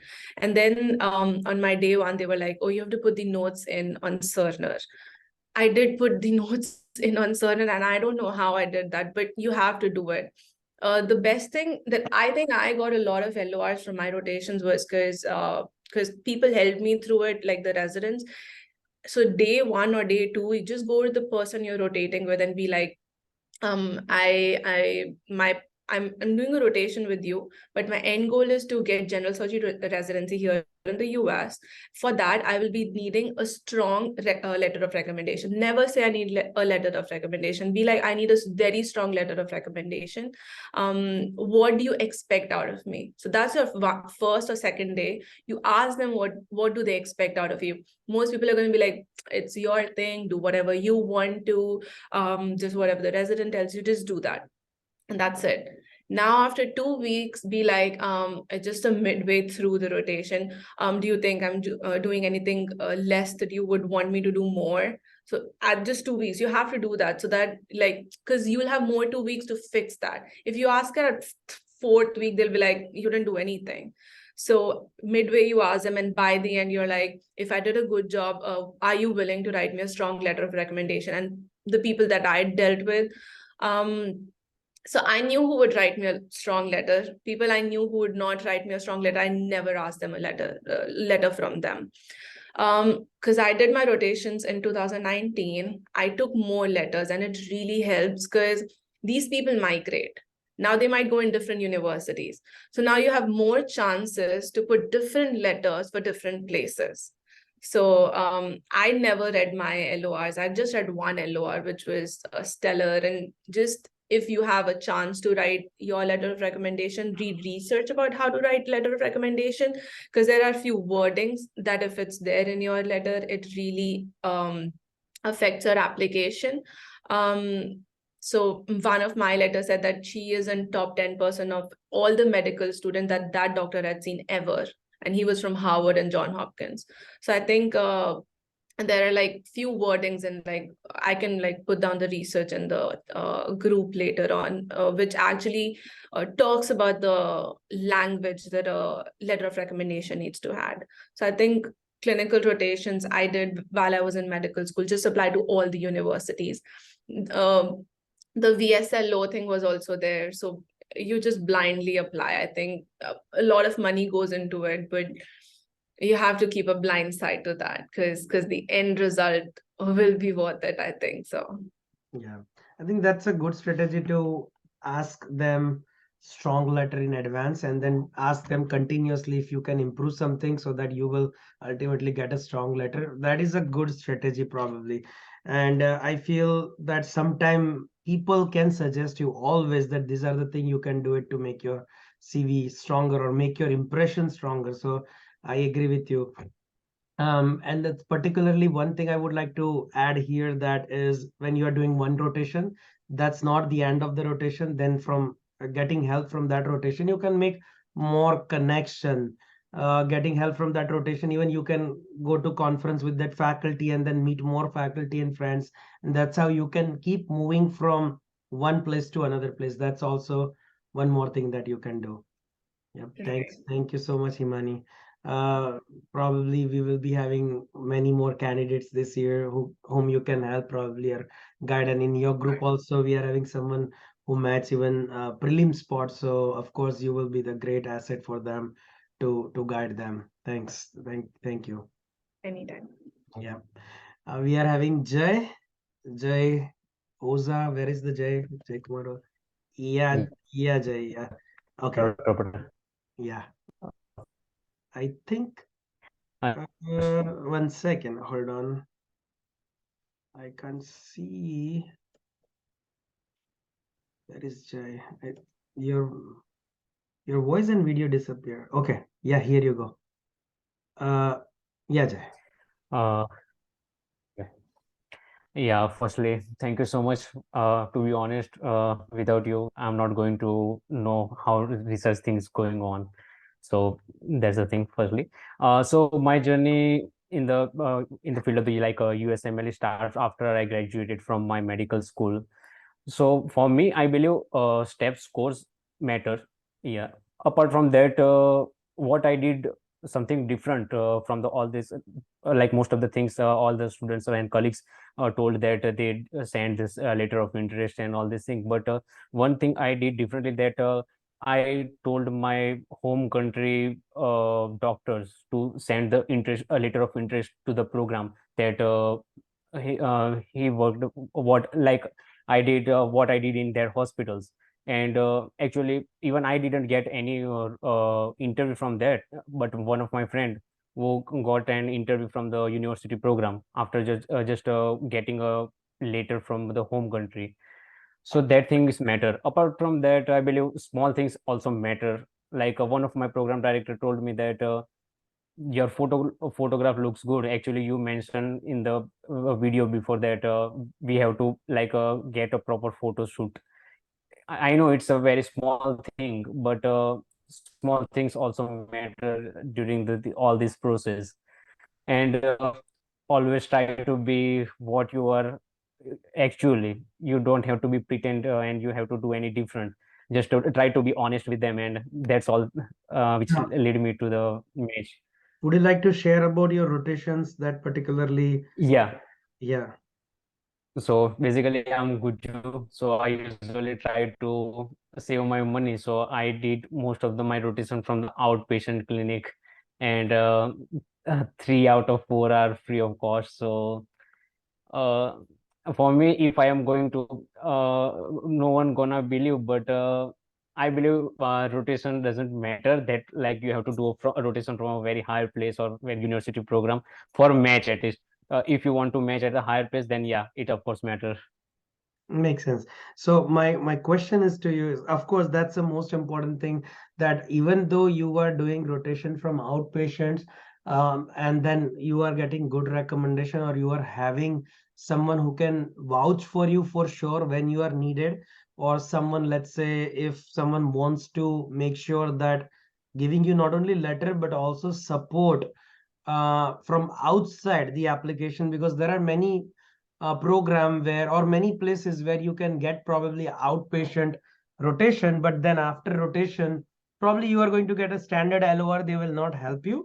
But in case if you are the person who is working somewhere for 2 months, 3 months, 4 months and helping the faculty for a longer time, and then able to achieve not only letter but outside support, like as I was telling, that email to the programs or calling to the program, try to make sure that they can help you in some other way, then even outpatient rotation could be the helpful. At least you can have one or two in your CV, but outpatient duration should be longer enough so that you should be having a great connection from them. If you're doing 15 days, 1 month rotation or 2 month rotation, then it's not going to create that strong bonding, I feel.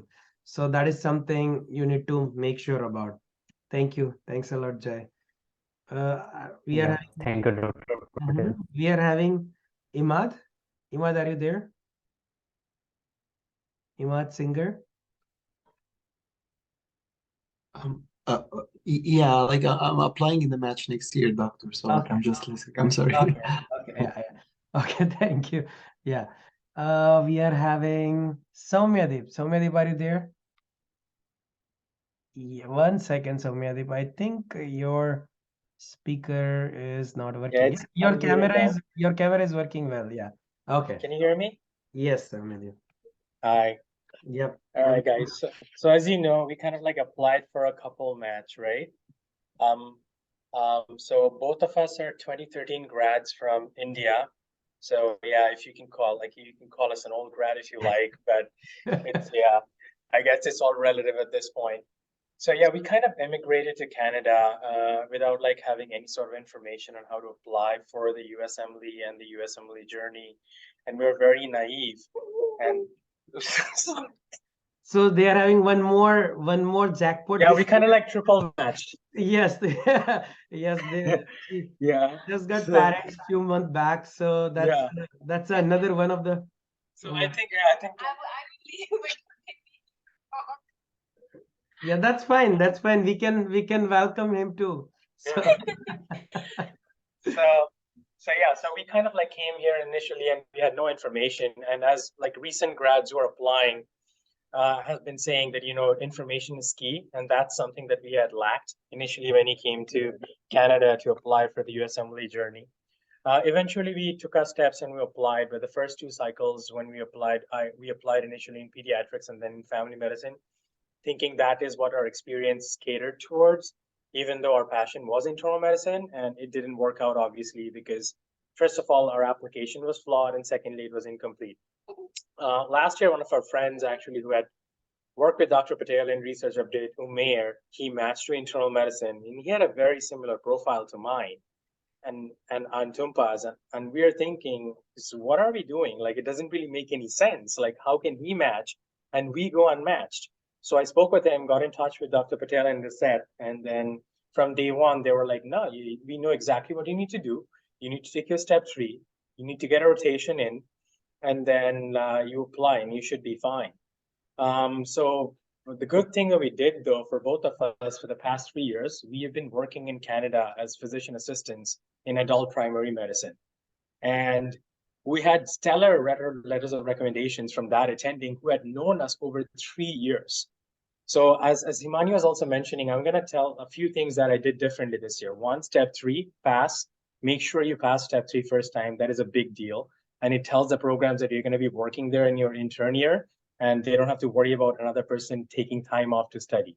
So that's one thing that definitely helped us. Number 2, research. We went from 0 to like 9 publications within like 8 to 9 months, connect. And third thing that we did was obviously letters of recommendations and personal statement. Your personal statement has to be proper. It has to be written properly. There are a few things that you can write. And I got a lot of tips from like Med Twitter. There were a lot of attendings and program directors on Med Twitter. It's a huge community. I sent my personal statement to a lot of people. Around 15 people reviewed my personal statement. And at the end of the day, when like 4 program directors said that it was fine, I realized it was fine. I sent it to Dr. Patel. I sent it to all my attendings, like, you know, who I worked with, and everybody else. They said that it was good. So, and also your CV, you should do that. Have people help you, and that would help you a lot. So, for example, one good thing Dr. Patel said, that your CV, the last line has to be a punchline. It has to be insight about what you learned during the rotation, and not just list, I saw 45 patients, I wrote in the EMR, I used to do this and that. But if you have an insight, in that line, that helps. And that did definitely, they brought it up on my CV and my personal statement as well, and Tumpa's as well. They said it was very well written. So that's that. The other thing about letters of recommendation is the one that I got from Canada from my attending. It showed personal growth.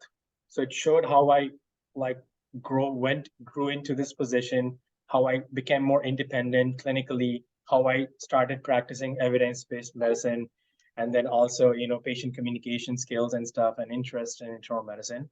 That showed personal growth. So that was another personal statement on my behalf, written by my attending.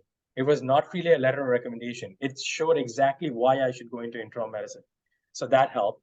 Second thing, I got a letter from an attending who is a program director that I rotated with in 2018. One line that I had the program director write in that last letter is that I still remember him after all these years. And it was a family medicine program director. And I would be very delighted, and I wish that he applies to the internal medicine program in our hospital. So that showed that I am noteworthy and they should remember me. So that's also a clean, a good thing to have. Like if you have older letters of recommendation, have the letter writers updated. And that shows that, this person is remembered by this PD from 4 years ago. He must be something. At least he showed some interest. He's kept in touch. This is a guy who can who can actually who we can talk to, at least interesting stuff. That was brought up during my interviews as well. The other one was a research LOR, which obviously is a 6-month LOR as well, 6 to 7 month knowing. So they got to see me and stuff. And then the third one and the fourth one was my most recent rotation, which was in Alabama in July and August. So obviously that was a strong LOR as well. It showed how I integrated into things. So we had a good variety. It's not just all one month rotations where you go in and do something. So we had a good variety of the LORs. I had a few LORs that I didn't use, just like the other candidates said. If you're not sure about that LOR, you do not use it, because you have to be 100% sure. There's no risk. There's no chance of risk. You cannot risk anything over here, right? This is just one shot. The other thing that I did is when I did for a rotation this time around, I'm familiar with the US system. I'm familiar with the Canadian system. So I know how internal medicine at least works in US and Canada. So I didn't need to know how to learn, how to operate an EMR, or what grand rounds are, how didactics are, what M&M conferences are, how residencies work. I've worked with residents before. I have talked to residents before. So we kind of had a bit of an idea about how that works. So my goal during the residence, my rotation and Tumpa's rotation was to show them that we are a couple. We have similar profiles. We are exactly equal when it comes to clinical, clinical acumen and stuff. So if you're hiring one of us, it's benefit for you to hire both of us, because you will get 2 residents at the same time who are on an equal footing.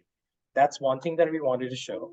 The second thing we told, I told I talked to Dr. Patel as well, and he recommended that we go to that place. I told him, I want to build connections. I am going there to learn, definitely, but the main thing I'm going there is to build connections. So it started even before I went there. I stayed with the third year PGY3 for 1 month. So that gave me inside access to all the residents in that program. And we are still friends with all of them, even after the match, before the match. I went and watched the Super Bowl with them this year. They called me in for a second look, and I watched the Super Bowl with them. So I was in Alabama on Super Bowl day. So yeah, so I drove all the way to Alabama. I remained in contact with them throughout the season. So I had all the inside access to that program, and they knew us. And they their motto was, so we have great candidates applying, but you already know these 2 people who have been here, who worked here, who are interested in moving to Alabama, who want to work here, and they're qualified. So why not give them a chance? And so I think that works in our favor. So you got 3 interviews from that same city. The other one that we got a common interview was through Med Twitter, actually. So he reached out to a program director. He interviewed Tumpa. And then I reached out to him and said, hey, you interviewed my wife. Do you think you can interview me? And yeah, so they interviewed us as well. We remained in communication with the residents through Twitter or on social media. Okay.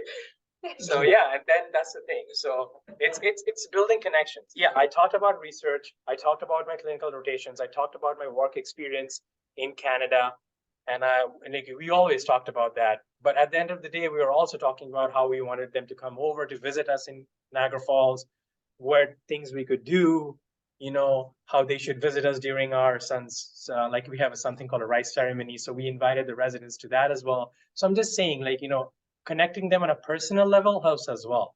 So I think that's something that you need to do. You just don't want to be a boring person who only talks about research or your clinical experience, right? So that's something that we did. And other thing that I did is research my interviewers, like from top to bottom. I spoke with them about their passion and their research and their work outside of medicine as well. But most of the programs have like a good bio. So if you can do that, that would be good. So because in Alabama, I know they're big into barbecue. So I'm also big into barbecue. So 15 minutes of my interview was barbecue. 15 minutes of my interview was research and my clinical skills. So I think they ask you stuff, like they will keep asking is like, what do you do outside of medicine? What do you do outside of medicine? And then I think that helped us. I think that helps us secure the interviews and also match there. I think one thing I really like it that you said that whenever your letter of recommendation or observerships are old, make sure you add one more paragraph when you are asking the new letter and write something that you are in a good touch with them for 1 year, Yes. 2 year, or whatever. If the letter of recommendation you are telling them to write in 2022, but your rotation is 2015, 16, 17, then you can have a new letter on with the date of 2022, 2023, whenever you are applying. But in that same 2015 letter, write that you are in the connection or touch with them since 2015, and you were doing something so that they are willing to give you new letter. So if that is the particular thing mentioned in your new LOR, that would be helpful. And of course, I completely agree with you, and same with Himani, that everyone must know in the program that you are there because you want to apply for residency, and you want to Yes. apply that particular residency, and you are really looking forward for that residency only. Your intention must be very clear, and keep evaluate your CV or evaluate your performance every 15 days or every week, so that they will have idea. And I can't say no to your trick that meeting a resident, having personal relationship. I mean, that is something even I did it back 10 years ago, that I used to attend all the events with my faculty. I used to go to their home for Diwali and Christmas 2 times in a year. And not only that, after rotation, I remember still Creighton rotation and my another rotation in New York, I invite them for typical Indian vegetarian dinner. And I by my hand make pani puri and gulab jambu and then make sure to feed them, so that I will be having a good relationship with everyone in the program. So I feel it's a very strong take home thing, that not only connect in terms of research. Research is of course a way to make people happy on a short term. You work with the resident on their projects, but research will give you a long term connection to attach with them, to attach with their family, to enter in their personal life, to create that bond and feeling that they will vouch for you. And the people who are coming from the graduation year, delayed year, or red flag, or they are having 1 or 2 year of planning, then they can definitely use this approach to make sure that you have connection with 2 or 3 program. You have a long-term relationship. Whether you match, you don't match, that's a different story. But if you match, that's gonna be anyway worth doing it. But this type of relationship between you and your mentor, or you and your colleague, can help you to establish a really huge impact down the road. If I share my personal experience, then because of my mentor, when I want to have my office in Houston, they help me. Not only the career point is another way, monetary help to support with the cosign, and so many things you will require for your home, for your offices down the road. And if you are new 5 year, 10 year, no one will give you big loans for your homes, right? So your mentor will or may co-sign even that thing, will give you a good 300 plus 300,000 plus salary worth of job even. So those relationship will be very, very helpful. So have a good 4 or 5 mentor and maintain them for the whole life. Even though you are busy, they're busy, you are not working with them, then you still text them, hi, hello, how are you, every month. Make sure try to connect with them, make sure go and meet them at least once a year, so the relationship will be keep going on. And even in my ceremonies and all the events of my personal event, I don't have anyone in United States when I came back to came to Jersey first time. But during my each event, I had probably 15 to 20 mentors and the mentors family basically. So even though I don't have any relative or actual close friends, but still I had it 100 plus people whenever I have any type of ceremonies or functions. So that suggests that you more connection you are having, it better it is. And down the road, your colleagues with whom you are maintaining long-term relation, they can help you to build excellent empire like which we are having it in research update. Majority of people are our colleague, plus or minus 5 year of graduation or 10 year of graduation differences, and they all can help you to build unique empire and your business as well. So I feel having connection is very important, but make a connection in a very healthy manner, because this connection is not something, oh, you're making it for 1 month 2 month, you match and you forget.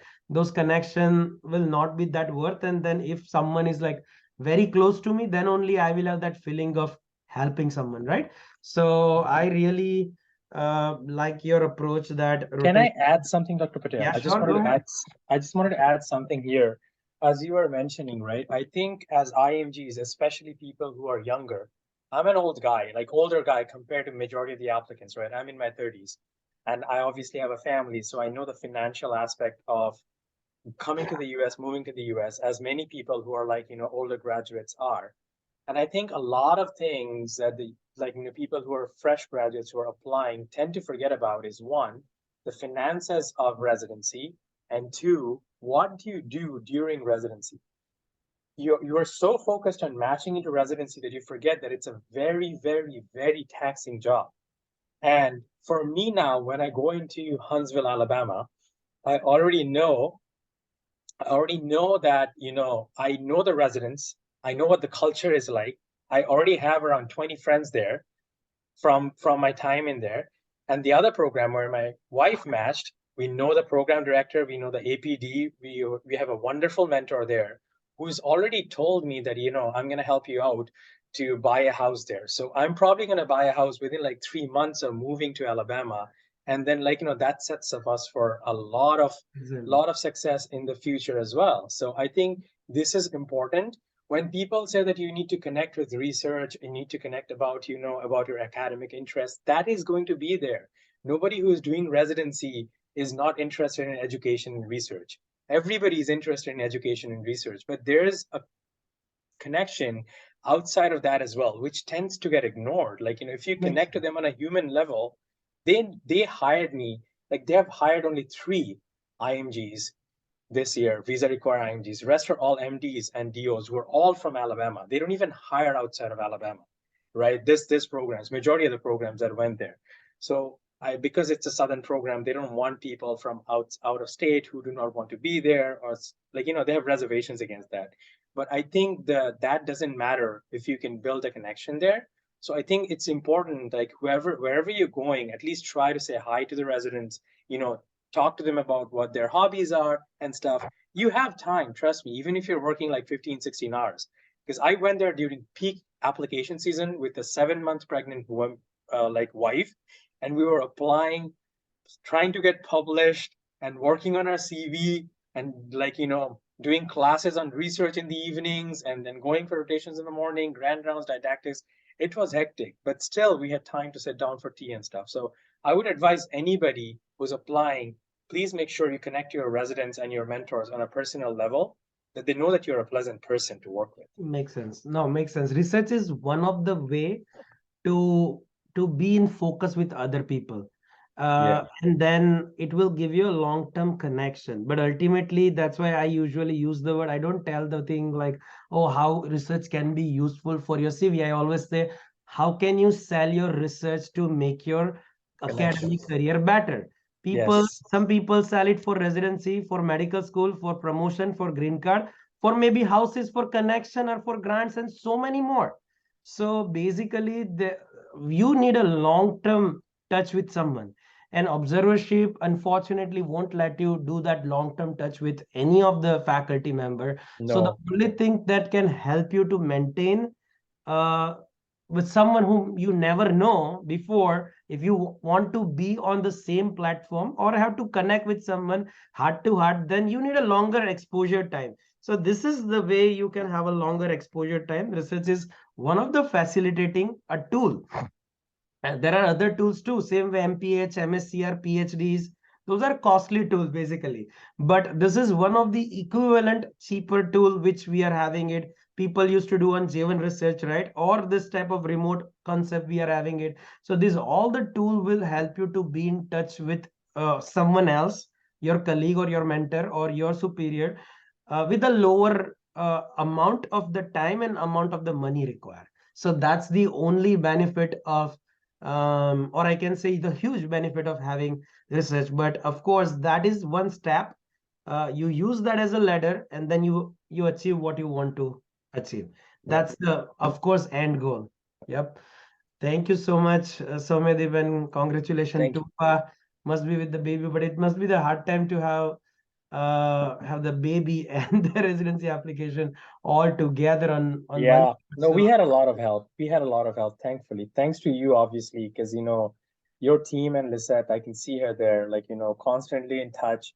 I think we were delayed for everything because of how busy we were. But yeah, thankfully we were able to send out the applications in time and get everything done. But yeah, you guided us so much. And I think it's important to listen to your mentors so that you actually take their advice and like not second guess yourself and your mentors, because that's a big issue people have as well. So I think that's something that you should do. But yeah, thank you so much.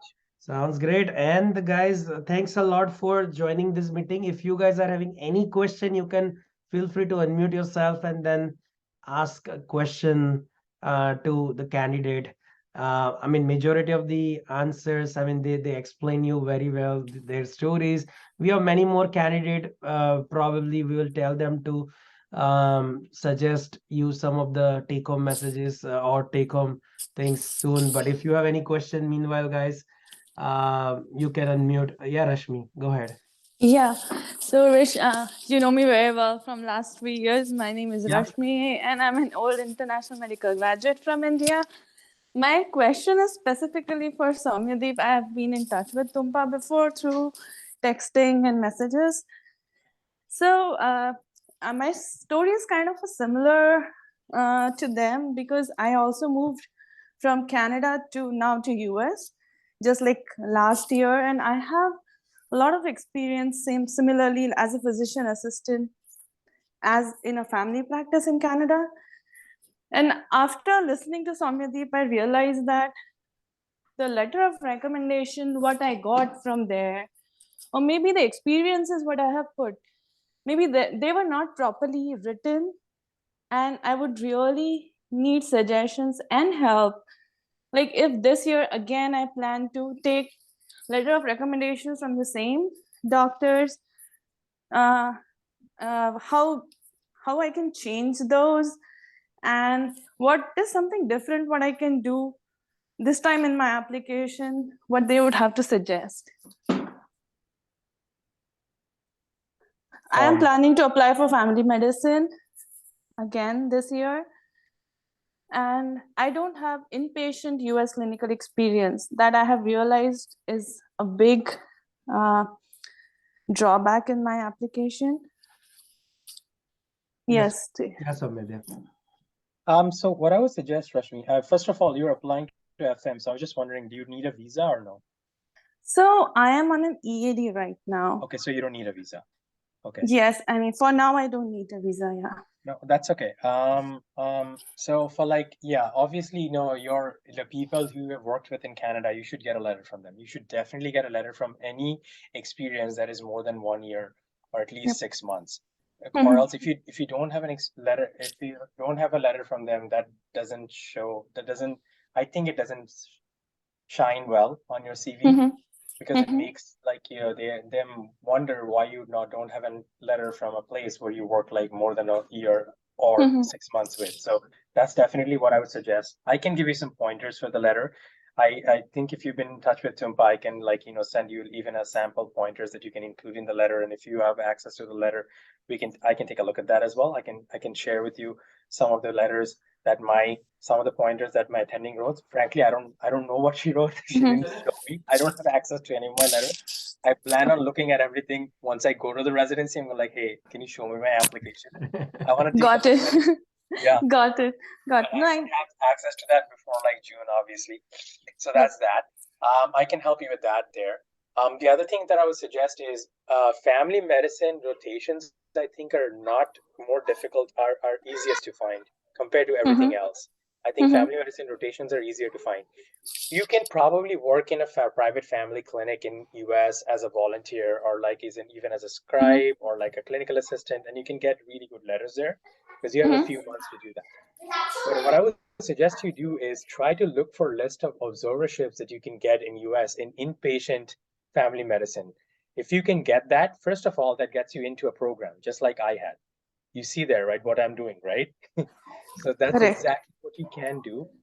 Then when you go there, make sure you're the hardest working person there, but you're also the nicest person there, right? You talk to them about your research, what you can do, and then use that letter and apply everywhere, but just make sure you have the PD write one thing at the bottom. If you're getting it Mhm. from you, obviously are going to get a letter from the PD that I really wish that she applies to my program this cycle. Even if he doesn't give you an interview, nobody cares. The other program directors do not need to know.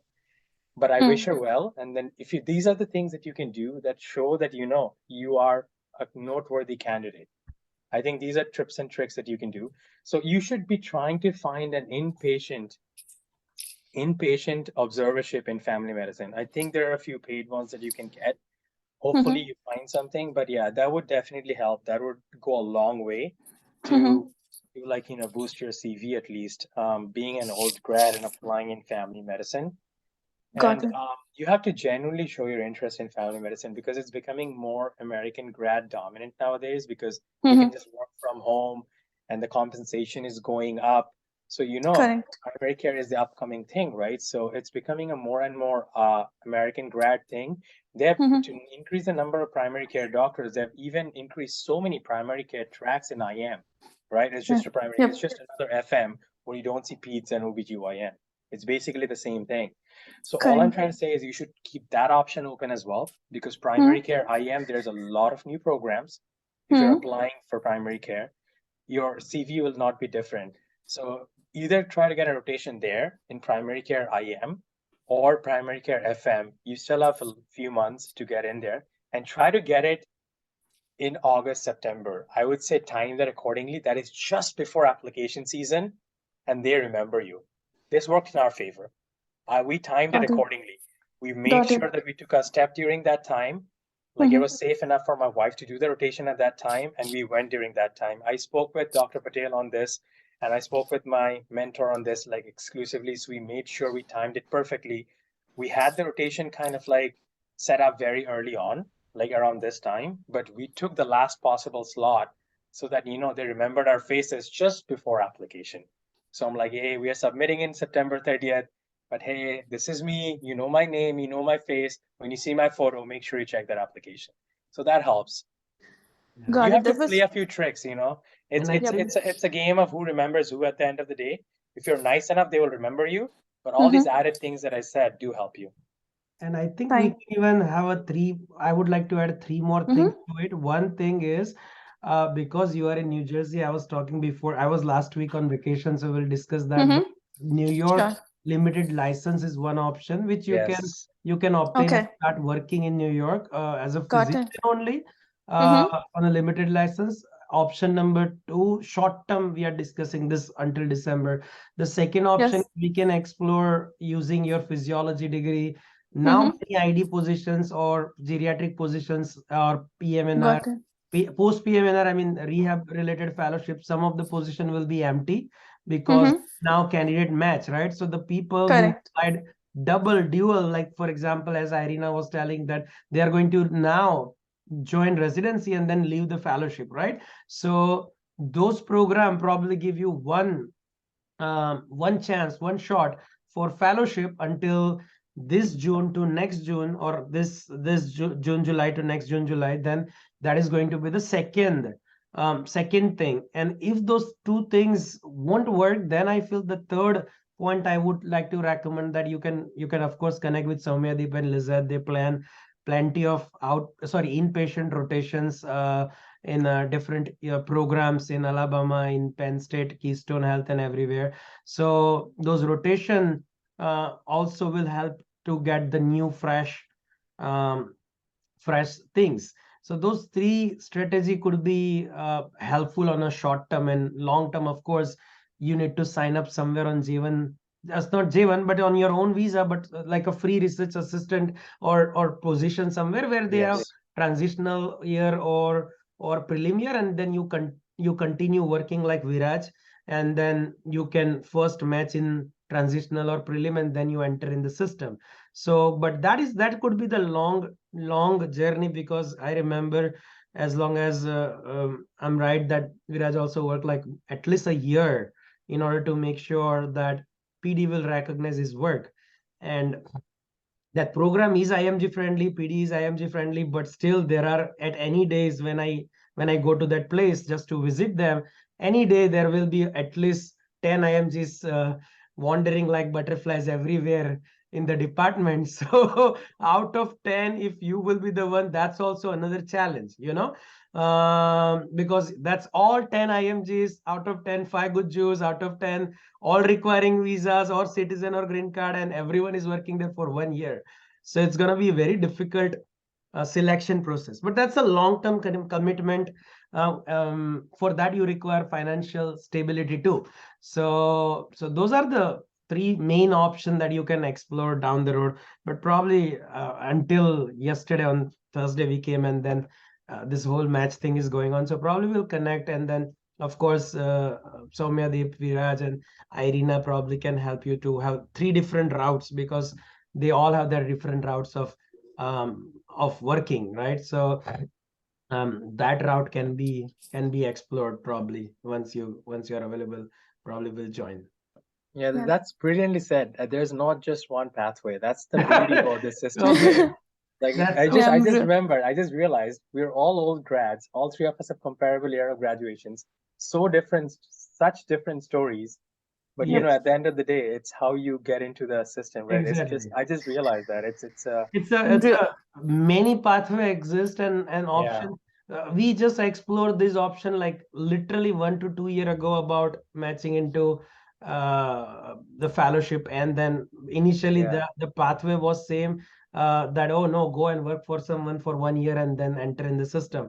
But now we are thankful to all the mentors. We are having help from Dr. Tirupati and other doctors too, that we explore more and more pathways. So there are possibilities always. I think we are having Rutik.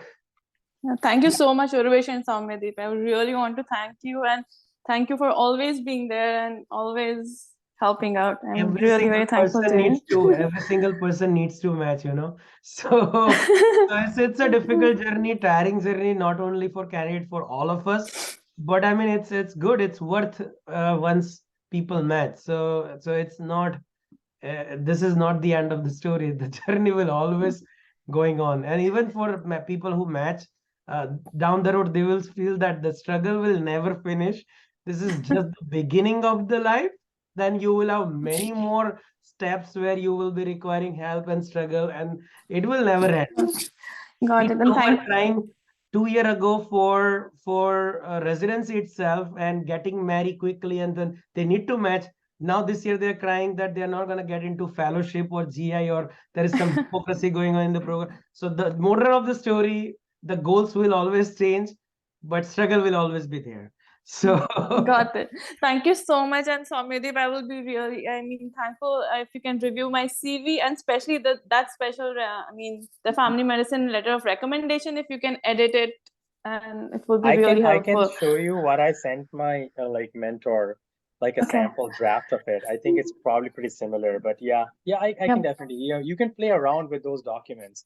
I think Got people it. kind of like forget that your letters of recommendations and your personal statements, you can play around with it so that it basically reinforces what you're trying to say just from another Got it. person.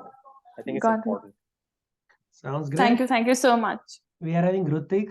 Rutik, you can unmute yourself. Hello everyone. My name is Rutik Desai. I am a 2017 year graduate from Ahmedabad, Gujarat, India. I'm a visa requiring candidate and I'm going to apply for 2024 match. And first of all, congratulations to everyone who matched. And I guess you guys answered most of the questions that I had, but I still have two more questions, which are like focused on letter of the CV and personal statement. So basically, when like I am more than 5 years old graduate now, so my CV is going to have multiple experiences, work experience, research experiences. So the length of the CV is going to, kind of increase. So my question is, should we like cut out some of the experiences or how to like handle that? And my another question is, in the personal statement, people usually say that it should be like length of only 1 page, and like always, small things always matter in our residency journey. So, especially like I have some of the red flags in my profile. So to like show that in my personal statement, I kind of need, one more paragraph always. So how to, manage these things? That's my questions. Thank you. Who would like to address that? Yeah, if I can answer, I'd love to actually. Yeah. About the length of the personal statement, I think no matter what you have to explain, never exceeded over a page. Like not even like one word on the second page. So my first draft of personal statement was 1.5 pages. I took it to the PD at Mayo Clinic and he's like, I will not read it. Anybody who submits me more than 1 page, I will not read it. He's like, edit it to a page and I'll read it. And I'm like, okay. And that's the response that I've gotten from 90% plus of the program directors that I've spoken with. No, so basically you have to explain it. I get it. Like you would have things to explain, but you have to make your language concise in a way that you address it. You don't have to like 4 lines about it. You don't have to rant about it. Just like one clear cut saying, like one line explanatory, because you will get a chance to explain about it in your interview. If they're interested to know about that aspect, they will ask you about it. I had a 7 to 8 month gap from the time, because I did my rotations. I took a break in my internship. So I had like 7 to 8 months in which I was legit not doing anything. But I said I was doing volunteer work, but I wasn't doing anything. Everybody knew I wasn't doing anything, right? So and I was like so scared. They will ask me about this. What were you doing? And there's a column in ERAS. Was there a break in your education or something? And this does count as a break. So I had to address it, because if I don't address it and if they ask me, it goes against my application. Nobody asked me. Nobody. One person asked me, what are you scared that I will ask you? I was like, oh, there's a great gap in my, I brought it up. I was so scared. I didn't have an answer to that question and I brought that up by mistake. And I was so scared after that. But it's okay. It doesn't matter. So I think red flags are sometimes red flag for us, not for other people. So don't go in depth about it. Touch it and move on. Even during your interview, I think the best advice is, if they talk about it, be like, accept it and move on. A little explanation. The less you speak, the more it counts. Nobody wants you to speak like for 5 minutes. Nobody. So that's my input. Makes sense. Anyone would like to add? Yeah, I have one thing to add to the personal statement. This is something I heard from a program director that picks fellows for his program, and he read my personal statement, and he asked me to read it out loud, and he told me start from the last paragraph. he read and I read the last paragraph, and he was like, "Stop! I'm not gonna read your personal statement because this is how we usually do it." He said, "This is how I usually do it," and a lot of my colleagues said, "I start with the last paragraph and see if it's worth it." And a lot of the time, they just don't even look at the rest. They just read the last part and then decide. So I would say maybe like focus on summarizing a lot of like the main juice of your personal statement to the last paragraph, and like make yourself shine in the last paragraph, and then elaborate on the other stuff. I think this is a good take-home message too. I didn't know about this, that you Yeah. can even summarize the whole personal statement in one paragraph. That could be a good strategy. You can have it down. Thanks. I'm going to add something here as well that I did personally. I had 140 personal statements in my ERAS application. I applied to 140 programs. I had 140 personal statements. So even if I did not signal a program, they knew what the program, I had researched about the program and I had written a personal statement just because of the personal statement that I sent them. I was waitlisted in a lot of programs because of that. They reached out to me and let me know that, obviously this season was crazy, so nobody canceled. But yeah, so this is another good way to get in, interviews. And as Kim said, Dr. Kim said that's another way that you can do that. So what I started with was the first paragraph and the last paragraph, what I want them to start with and what I want them to end with. So if you have written that in the first paragraph, like you can start with, "Hi, doctor, this, blah, blah, blah, blah, blah," or at the end, "So I'm very excited to join the name of the program. So doctor something, I'm very excited to join your program, and this is what I bring," or whatever you can say. So you can summarize that in the last paragraph. The things that you write in between, obviously, like it's a open playing field, like with the personal statement, right? You can go nuts, and that's okay too, right? You can talk about one particular thing, or you can like touch on a lot of different things. But the most important thing that you can do for a personal statement is make it personalized. So if you write a personalized statement to a program, like when they read that personal statement, they already know that you researched about the program and you're not just throwing $25 down the drain. So that's something that I did. It's very easy to, and that way it gives you a good chance as well to research the program while you're writing the personal statement, and it cuts out a lot of interview anxiety as well. Like when you get the interviews, you're like, "Oh, I don't know anything about this program. What am I supposed to do? And if this fits my profile," it helps you with your program research as well. So when you're researching the program, write down a few pointers there that is common for your CV, and just write one or two things and just send out the personal statement. So I had 140 personal statements in my application. That's true. I think you can even address the team, dear program director, with the name and the team. Exactly. So that will give him a little bit of more confidence that this person is at least addressing to me, and that personal statement is specifically made for me. Something they will have a more value to that particular personal statement, and they will read actually out of even courtesy.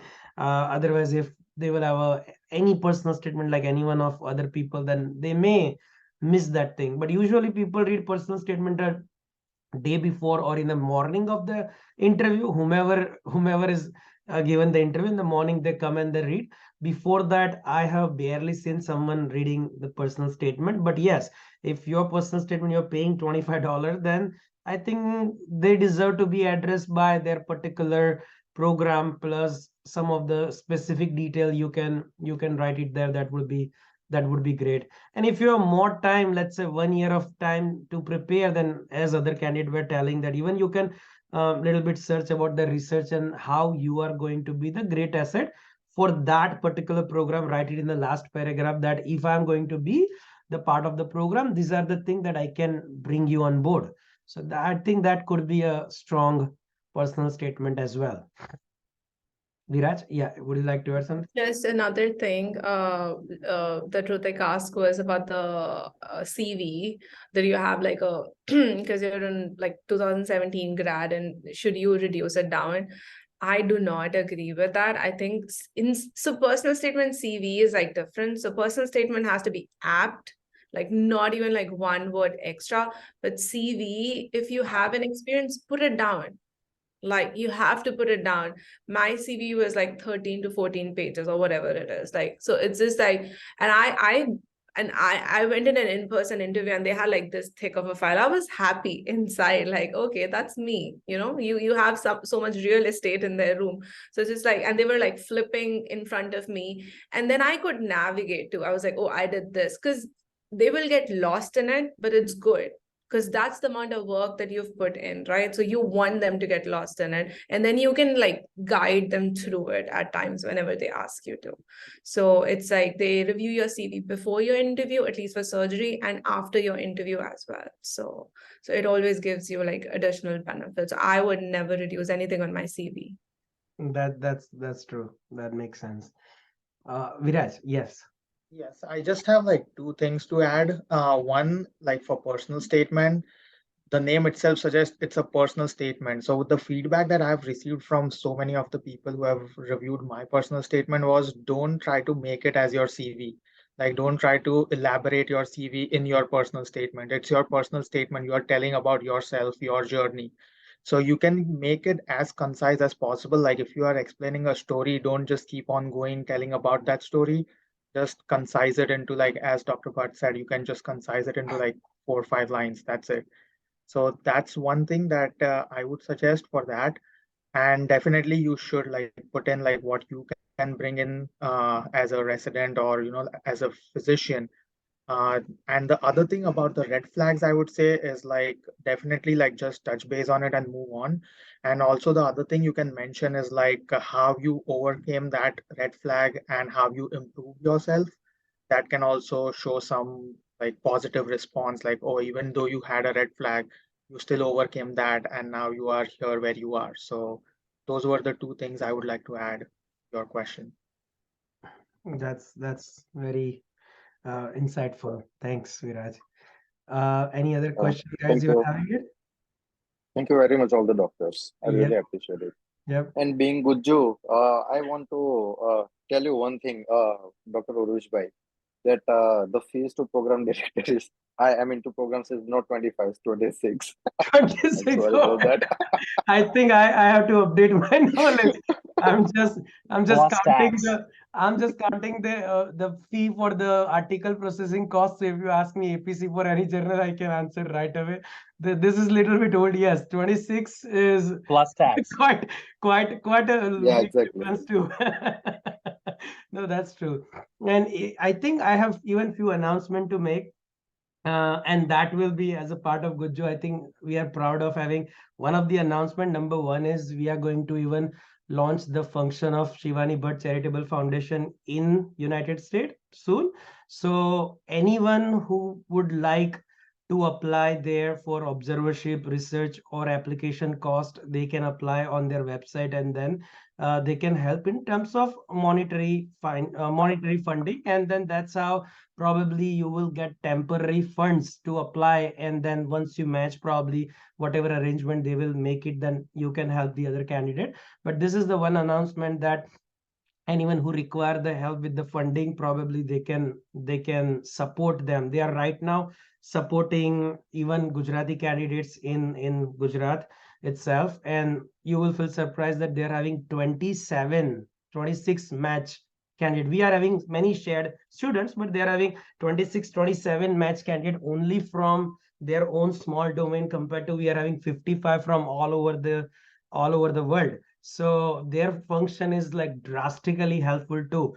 And everything is free. So probably that is one thing which I would like, if you have your connection, someone who wish to apply, then I'll share more detail in the group. We are going to bring them here in the US, and then they become the non-profit soon in United States too. That's the first announcement.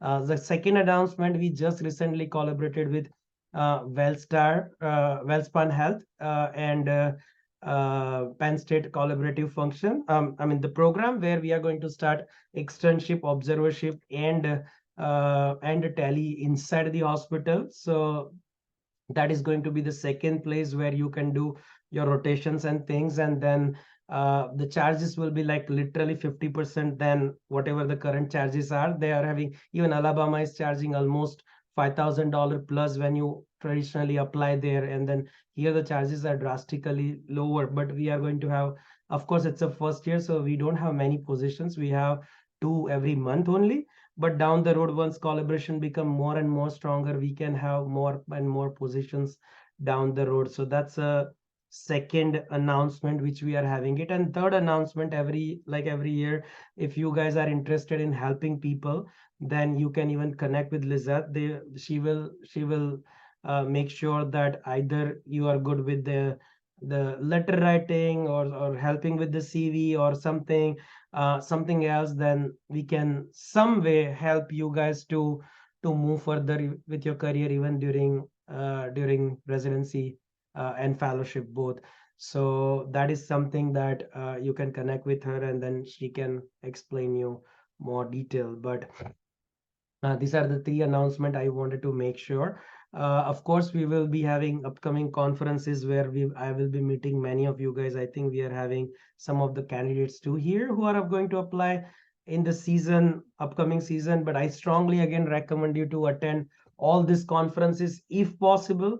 The All Society of Hospital Medicine, American Medical Association, and API. Being Indian doctor, I'm really proud on the API connections. So every time you go there, some connection you will surely make it out of it. So every specialty are having their own conferences. So we will be anyway discussing in the sessions more about the conferences, but I highly emphasize on having your presence in the different conferences. So those are the 3 things I would like to discuss with you. But thank you so much for your time. Thanks a lot for the candidate who match and give your opinion and your insight. Thanks the mentors. We are having Dr. Rana, Dr. Vekaria, Dr. Tirupati. All of your support. Without your support, it would not be possible. The whole journey and journey is getting more tougher. So we'll need more help always. So that's the second point. And I also want to make sure that you keep helping 1 or 2 candidate every year. That would be even very helpful to keep this journey moving further.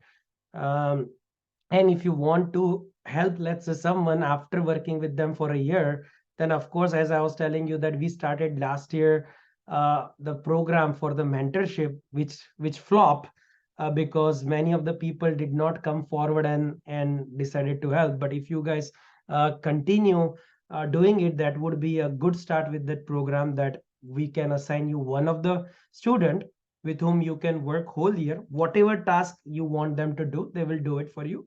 And in exchange, they will only expect you to forward, give you some of the insight and also forward their CV to your program without any much expectation. But that is something I really would like to develop. And that way you will have someone good friend, colleague, and also will have a strengthening your relationship with people here in United States. So come forward. I'll put the link of the last year, the link which I put it. Whomever candidate is interested to support one more IMG will pair up with you guys, and then they will work with you for whatever task you want them to work. So yep, this is excellent, I think, meet and greet. By the way, please share with me your all detail of the first name, last name, and other details. So we are going to print the certificate and give it to you guys this weekend.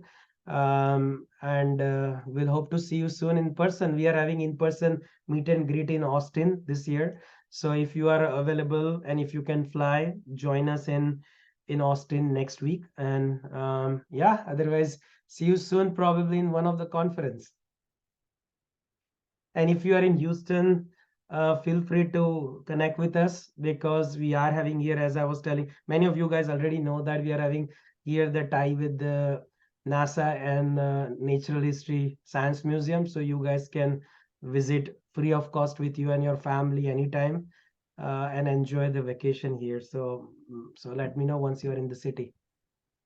Okay then, guys. Thank you, Dr. Patel. Have a good Thank day. you so much. Thanks a lot, guys, and Thank you, enjoy everybody. Best of luck to enjoy your everybody, week. and congratulations to Thank you everybody very who much. matched. Yep. Bye, guys. Have a good one. You Take too. care. Bye. Thank Bye. you. Thank you, everyone. Bye. Thanks, everyone. Have a good weekend, guys. Bye.